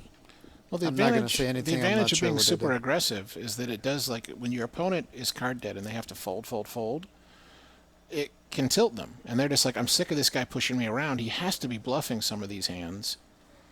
And so then sometimes they will take a stand with a very weak holding because they've just kind of gotten fed up. So Mike made a great reading because knowing that it was 10-7-8-8, if Adam had a 10, he wouldn't, he wouldn't play it this way. So he was pretty much sure that he didn't have a 10. So what do you have? Either quads or nothing. But we got to wrap it up here. Thanks for everybody for joining us. My name is Nick Zhivkov at Nick Zhivkov. This is Greg Raymer at Fossilman. This was the HPT Main Event, Belterra Casino, Florence, Indiana. We started with 435 players, and now we have our winner, Mike Scarborough, who takes home $95,470. And I hope you guys join us on our next stop in St. Louis, Missouri. And this will be it for us. Thank you very much, guys. We're out. Cheers. Have a good night, all. I'm here with our second place finisher, Adam Stevens. Adam, tell me about the final table. Well, before the final table started, my buddy gave me some advice, and it was to stay away from Scarborough. But when we got heads up, there was no doing that. Rough hand, king jack heads up. I feel great about. I feel like he's making a move. I've got him doubling chips, so made the call, and then ultimately that was the turning point. Yeah, you played great all day today. You started second in chips for the day. Still walking away with just over $58,000 in cash. Any plans for the money? Disneyland is the cliche answer, right? No, just invest it. Be smart. Play a little bit more. Hope to be back next year. All right. Sounds good. I appreciate it. Hopefully see you at future HPT events. Nice job. Thank you. Let's give him a round of applause. Nice job.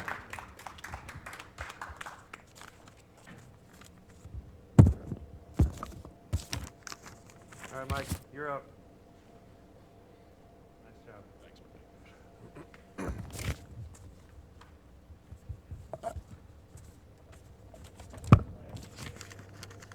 You're gonna go right into it. You're gonna get right here in the background. Going to the live stream, so. Where are you at? You should be in the background. No, that's just. Oh, man. He's gonna be back there like this, like. Good. Good. Yep. Hello, everyone. I'm here with our new HPT champion, Mike Scarborough. Mike, tell me about the final table. Super tough final table. Super happy to finish where I think I came in fifth in chips to get heads up against Adam and, win that one big hand to propel me back to the chip lead. And when it really comes down to it, you can play great in poker, but you always need luck to win. So I'm just glad I was lucky today. Yeah, you played great today. Started fifth in chips. First place, just over $95,000 in the HPT Main Event bracelet. What's your plans for the money? My wife. Your wife, does she have plans for the money? She'll see this in about 30 minutes. I'm sure she will. All right, well, I'm sure she has great plans for the money. Hopefully save you a little bit for future HPT events, right? For sure. All right, guys, new HPT Main Event champion Mike Scarborough. Thanks for watching.